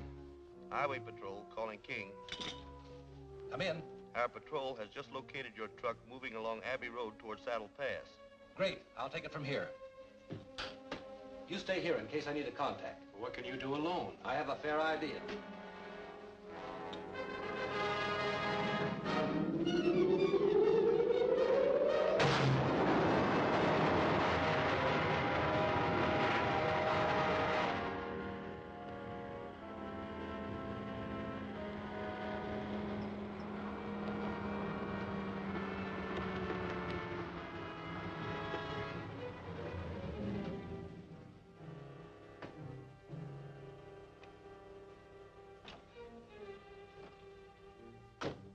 Here's the detonator.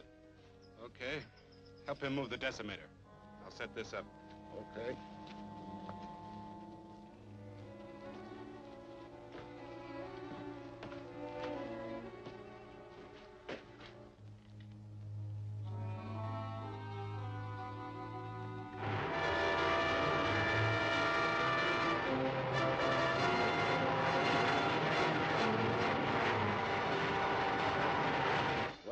Set to go. So will this be. 10 seconds after the first guy sets foot in here. What Dr. Vulcan said, it'll either be Jeff King or Rocket Man. Get the car turned around. All right.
truck's about to blow. Let's get out of here.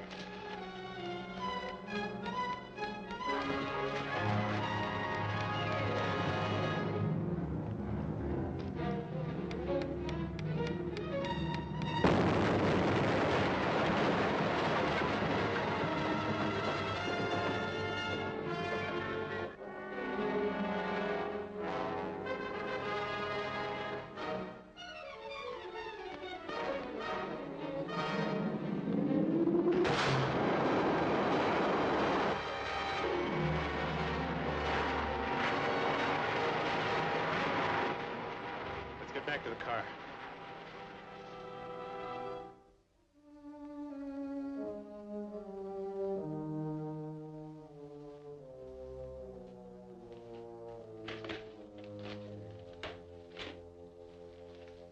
Jeff. Oh, you. You're a rocket man. Yes. I guess this had to happen. I should have guessed it before. But why did you hide all this from me? Professor Millard and I thought it wiser not to tell anyone. We felt the fewer people who knew, the better chance we'd have to unmask Dr. Vulcan. And that is Millard's invention. Yes. Shortly after he established himself in that cave to escape Dr. Vulcan, I found out he perfected the flying suit and volunteered to test it for him. Well, here it is. I hope it works. We'll soon know. I'll take it with me and test it for you. Well, stay close to the ground for the first few flights. There still may be a few adjustments to be made. Right. By the way, the professor's elected me to move the new rocket to the proving grounds for testing. Oh, well, be careful, Jeff. That's the kind of thing that Dr. Vulcan could sell to a foreign nation for a fortune. Yes, if personal gain is the motive behind Vulcan, but we're not sure of that. In any event, I've had the demonstration model loaded aboard an unmarked truck. It's being kept under armed guard in a small warehouse in town. I feel sure Dr. Vulcan has no idea where it is. I hope you're right. I'll let you know about the tests. That warehouse was where Glenda and I were to meet you. Yes. I had everything set. Then somehow Dr. Vulcan learned of my plans.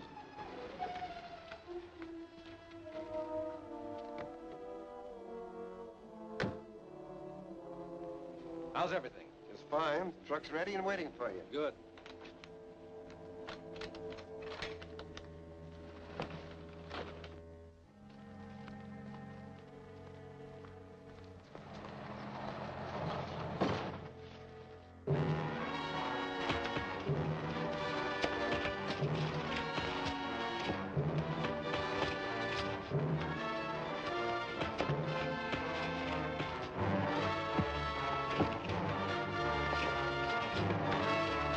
We'll take care of him. Get that truck.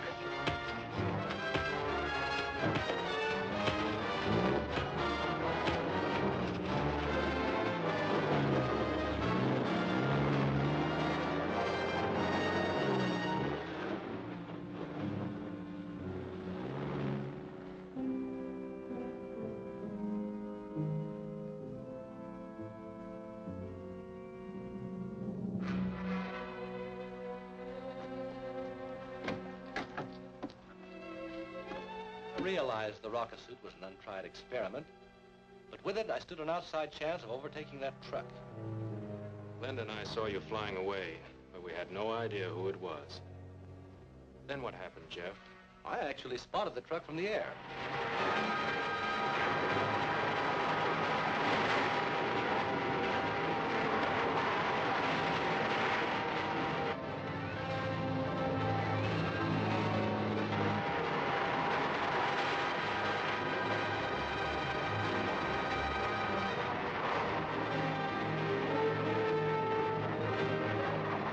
What's that?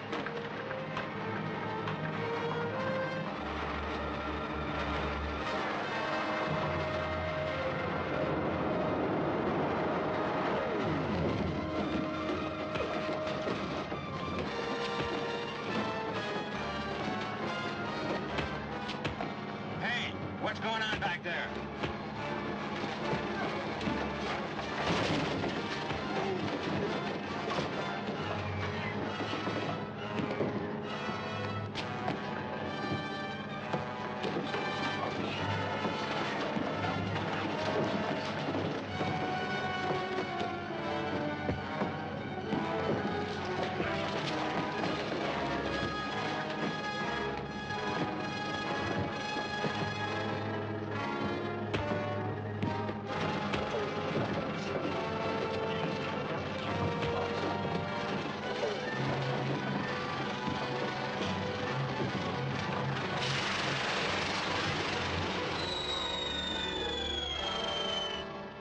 torpedo lands in any populated area, you'll be guilty of mass murder.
Explosion concussion was pure luck. I'll bet you got another scare when you learned Glenda had snapped your picture as Rocket Man. I was even more afraid when Dr. Vulcan learned of it and sent Durkin to her apartment. He stole the negative and escaped, but Glenda went after him. And you went after her? Yes, as Rocket Man.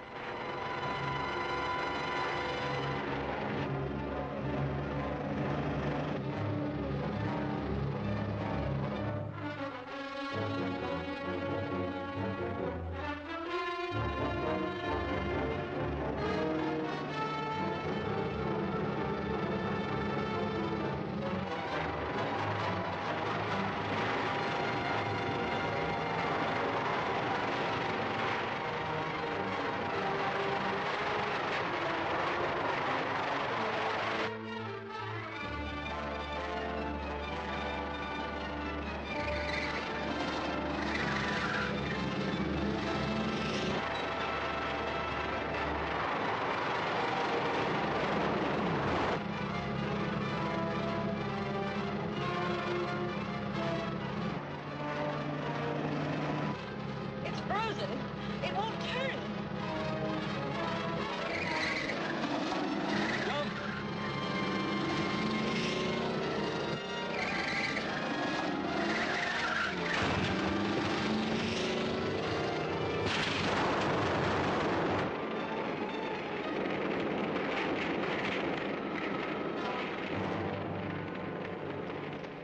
Durkin escaped with that microfilm, but later it was destroyed, so Vulcan never succeeded in using it.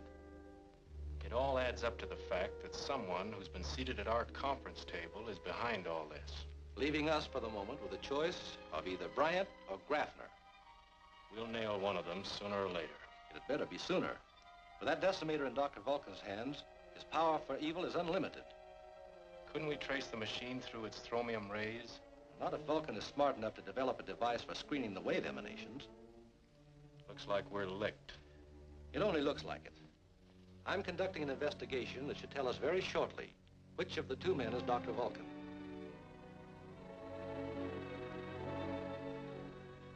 Jeff King knows I have the decimator, and he'll bend every effort to find it before I can cash in on its value. There is only one answer. Jeff King must die. Yes, but how? We've already tried a dozen ways to kill him. There's one way we haven't tried. I'll arrange for King to be called into town. I want you to...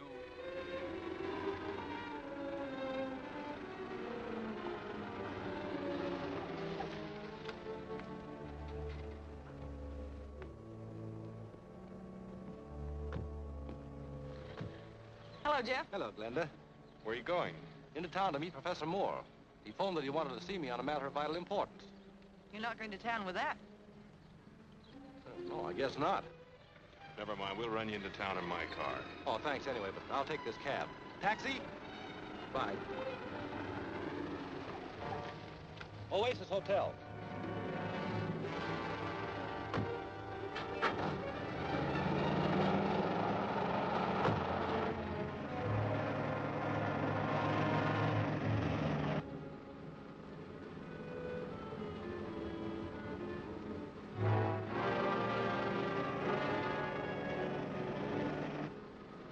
Don't waste your time, King. Those Those doors can be unlocked only from the outside. Like your late colleagues, you have finally been lured into a position from which there is no escape. I'm driving your cab by remote control, watching you take your last ride.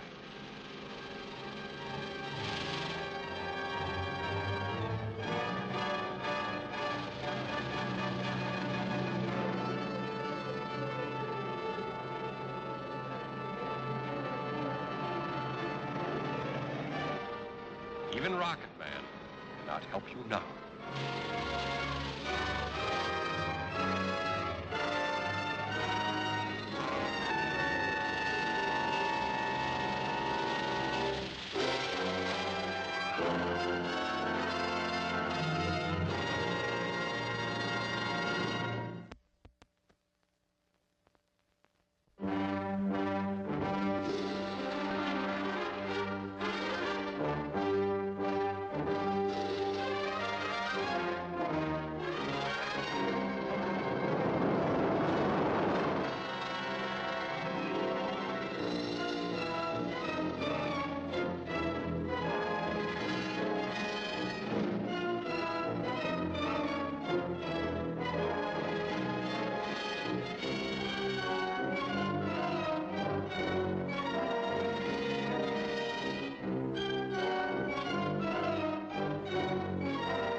Hotel.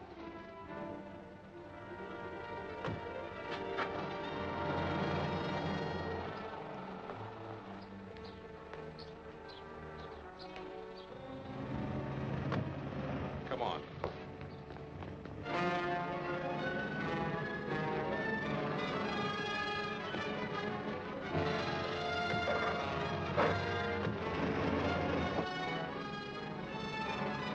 Don't waste your time, King. Those doors can be unlocked only from the outside. I'm driving your cab by remote control, watching you take your last ride.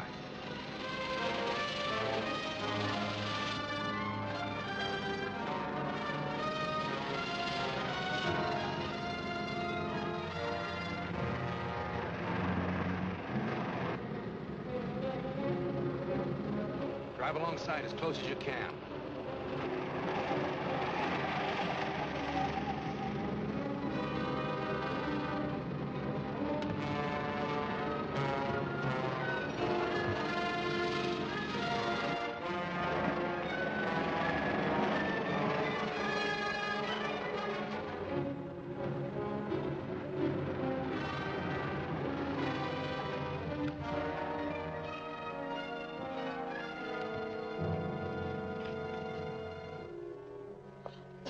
We better get him to the hospital, quick. No, that won't be necessary. I'll be all right in a minute. It's powerful stuff. It's a lucky thing Glenda saw that driver scoot out while the cab was still underway. Yes. Or the Vulcan would have added one more to his list of victims. Quite a contraption. Gas chamber on wheels. Oh, yes. Our opposition, no doubt, is quite cunning. I have an idea this time he may have overplayed his hand. How so? Clues, Bert. Clues. Are you sure that gas didn't affect you? Not at all. I've got a hunch it may have a disastrous effect on Dr. Vulcan. In what way? Fortunately for us, Dr. Vulcan was very obvious. The first whiff I got of that gas, I knew it was fumanol. Fumanol? Why, I thought that was used as a rocket fuel. Yes, it is. But in its vaporized form, it's a deadly gas. Well, where does that lead us? Right back to the lab, where we can find out from what manufacturer that chemical was ordered, and then we'll pay them a visit. That guy has more lives than 9 cats. Worse than that, he has the clue to my identity. You mean just because he knows what kind of gas it was? I made the mistake of putting through a personal order for the chemical used in the cab. Then you think he can trace that chemical to where it was manufactured? I've no doubt about it. And even though it is on the other side of town, you may still get there ahead of him and destroy the purchase record of Fumanol. Don't worry, he won't get anything that'll hurt us. Where is the place? It's the Hunter Chemical Company at 8th and Hill Streets. Okay. I've got it, Jeff. That's it, all right. Hunter Chemical Company, 8th and Hill. And if our luck carries, we'll know who Dr. Vulcan is very shortly. Right.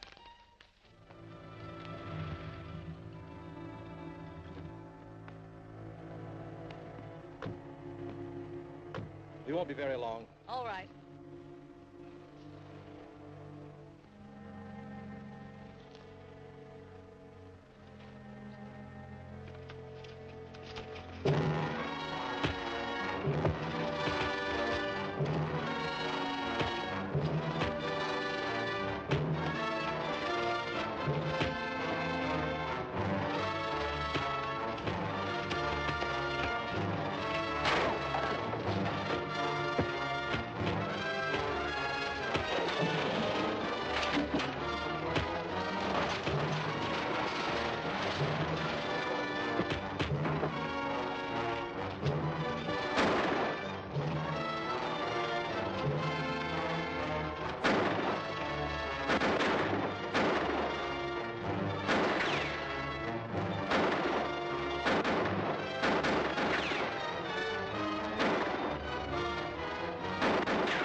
No sense risking our necks to get to my car. We'll use that truck.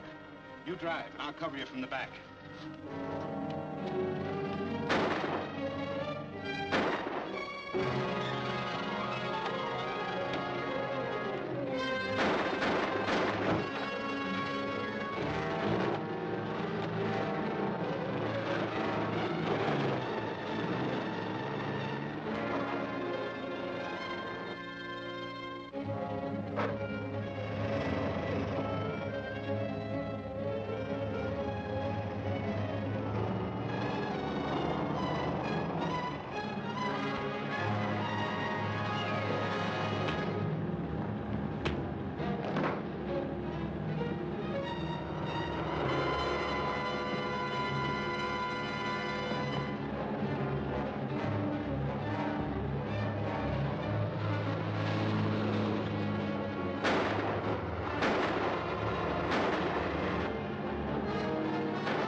Vulcan?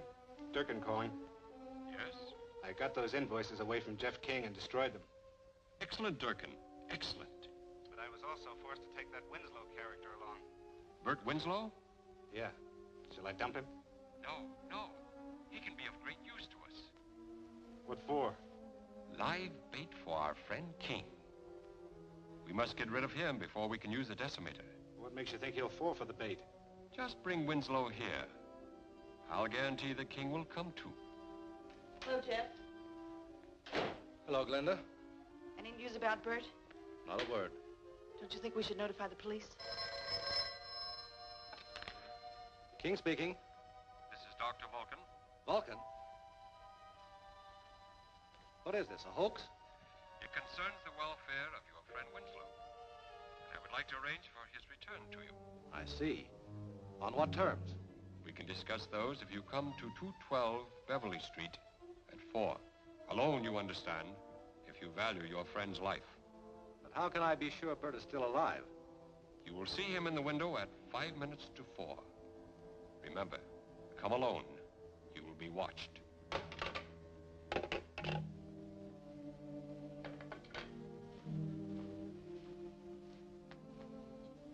Bert's life, for whatever fantastic demand Vulcan can think up. How can you trust him to stick to any deal? He'd just as soon kill both of you. I don't trust him. The only thing I can do is try to outsmart him. How? By getting there ahead of the time set for the appointment. Be careful. I will.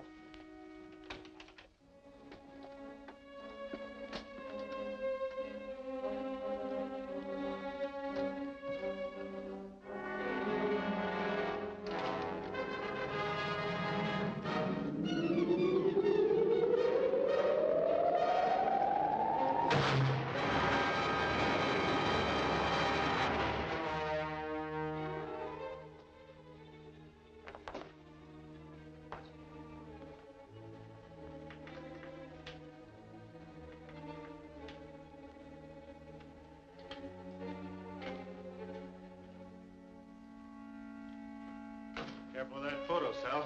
It's alive now. I don't like being around this electrical stuff very much. Neither will our visitor.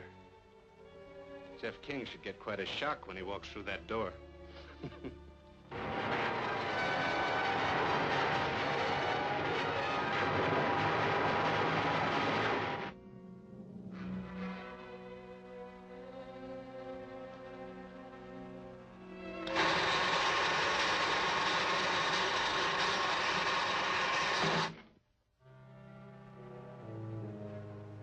Guess it works. You can call Dr. Vulcan now.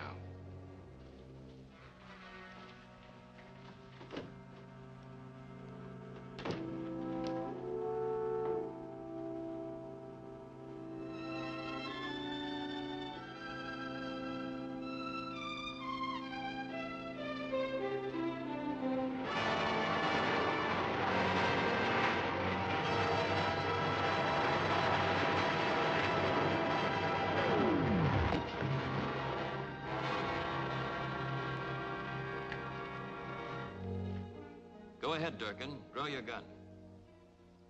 Now throw it away. Sit down. We'll wait for Dr. Vulcan. Why wait? I'm right here. Bryant. So you're Dr. Vulcan. Yes, Dr. Vulcan. A bizarre name, but it's what I stand for. Power.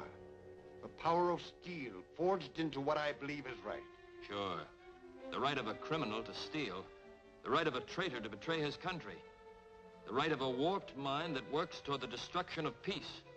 Now, you've had your say, Mr. Rocket Man, whoever you are. But they're the last words you will ever utter. You came here to save your friend, Jeff King. But instead, you will precede him into eternity. Now, back up, right through that door. Back up!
Bryant.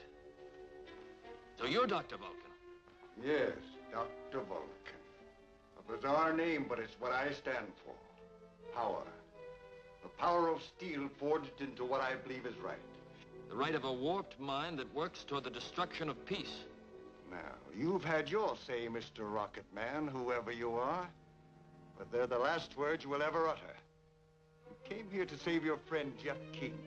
But instead, you will precede him into eternity. Now, back up, right through that door. Back up!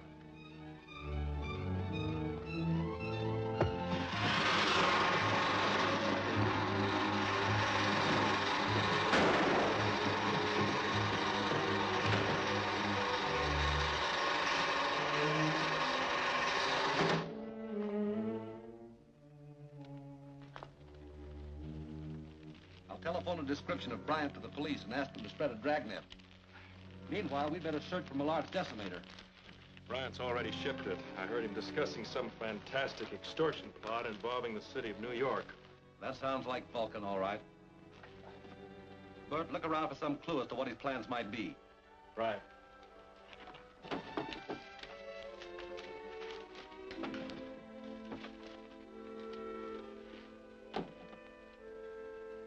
I'm afraid we're too late.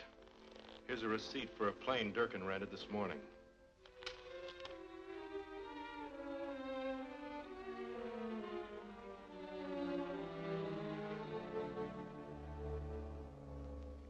All right. Thank you, Captain. Two men answering the descriptions of Bryant and Durkin took off in a small cabin plane almost an hour ago. New York should be warned that Bryant may use the decimator in his extortion plot. I can still beat Bryant in an airliner. Not without me. Nor me. This could be the scoop of my career. Let's go.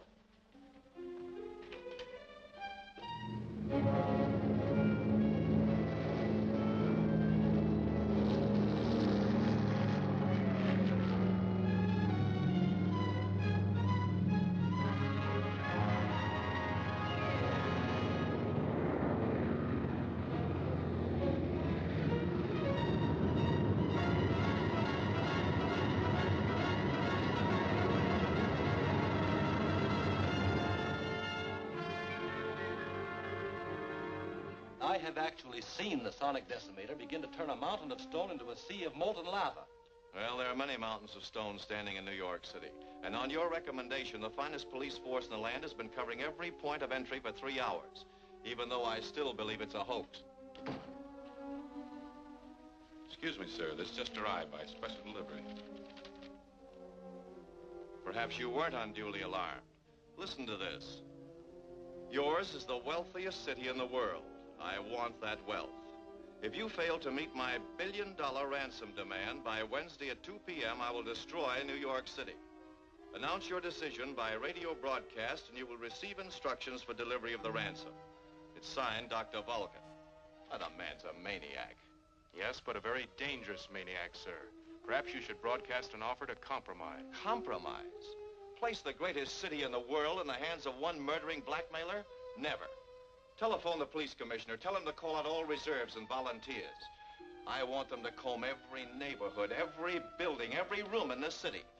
I want them to find this madman who calls himself Dr. Vulcan.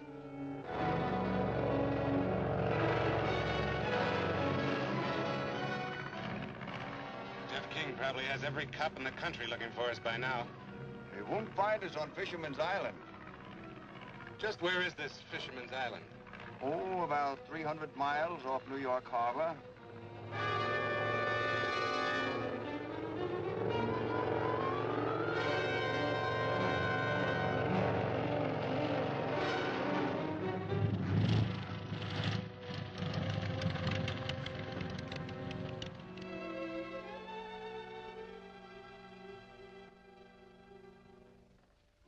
Still can't figure out how you're going to use the decimator.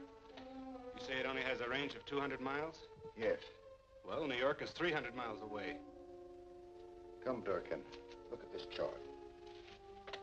There on the ocean floor, midway between here and New York Harbor, lies the great Amsterdam Fault, a volcanic fissure opening into the subterranean fires miles below the city of New York.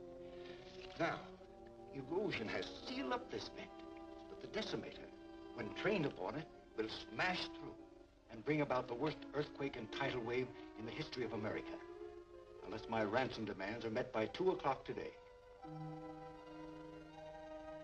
Nearly half the city covered, not a single lead to Dr. Vulcan or the decimator. And it's almost 2 o'clock. My detector hasn't picked up any thromium impulses.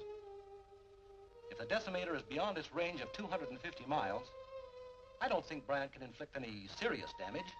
Well, I certainly hope you're right. It's 2 o'clock. The time is up.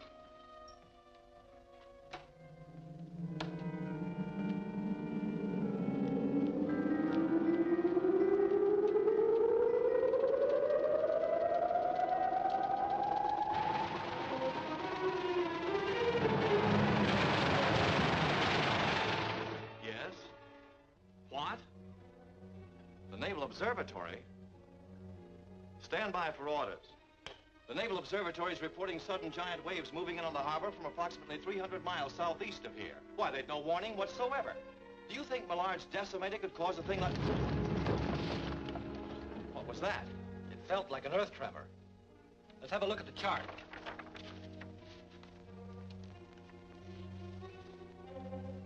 The Amsterdam Fault. That's between here and Fisherman's Island.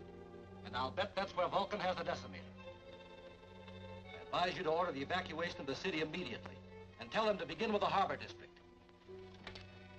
All citizens, attention. New York City must be evacuated at once. Proceed in an orderly manner toward the Westchester Hills. All members of the police and fire departments on leave or off duty will report immediately to their precinct and company commands. This is urgent. What's the delay? Why don't they put me on the air? They're trying to clear a channel for you. Some of the relays have been disrupted. They've got to put me through. This appeal to Dr. Vulcan may be our last chance to save the city. The rocket suit's downstairs in my car. I'm going to fly to Fisherman's Island. And if Bryant is there, I'll try a little personal persuasion. It might work, Jeff. Nothing else will.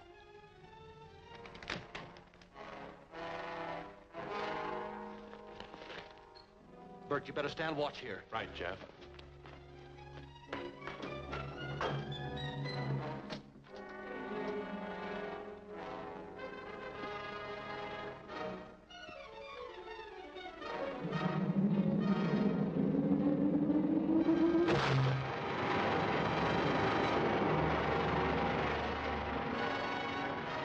Stand by. You're on in 10 seconds.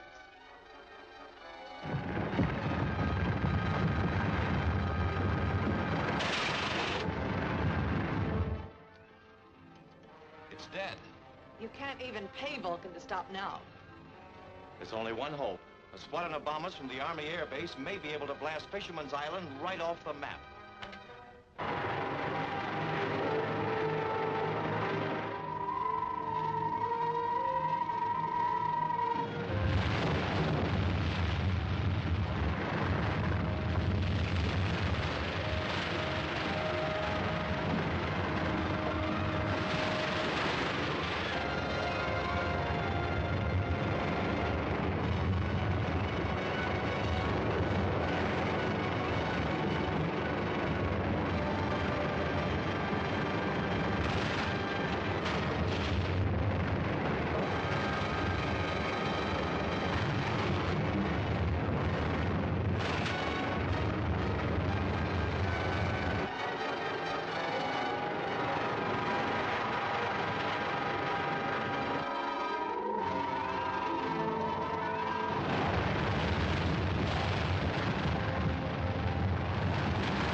I had the foresight to send those bombers to destroy the decimator. Well, what about Rocket Man? Doesn't he deserve some credit?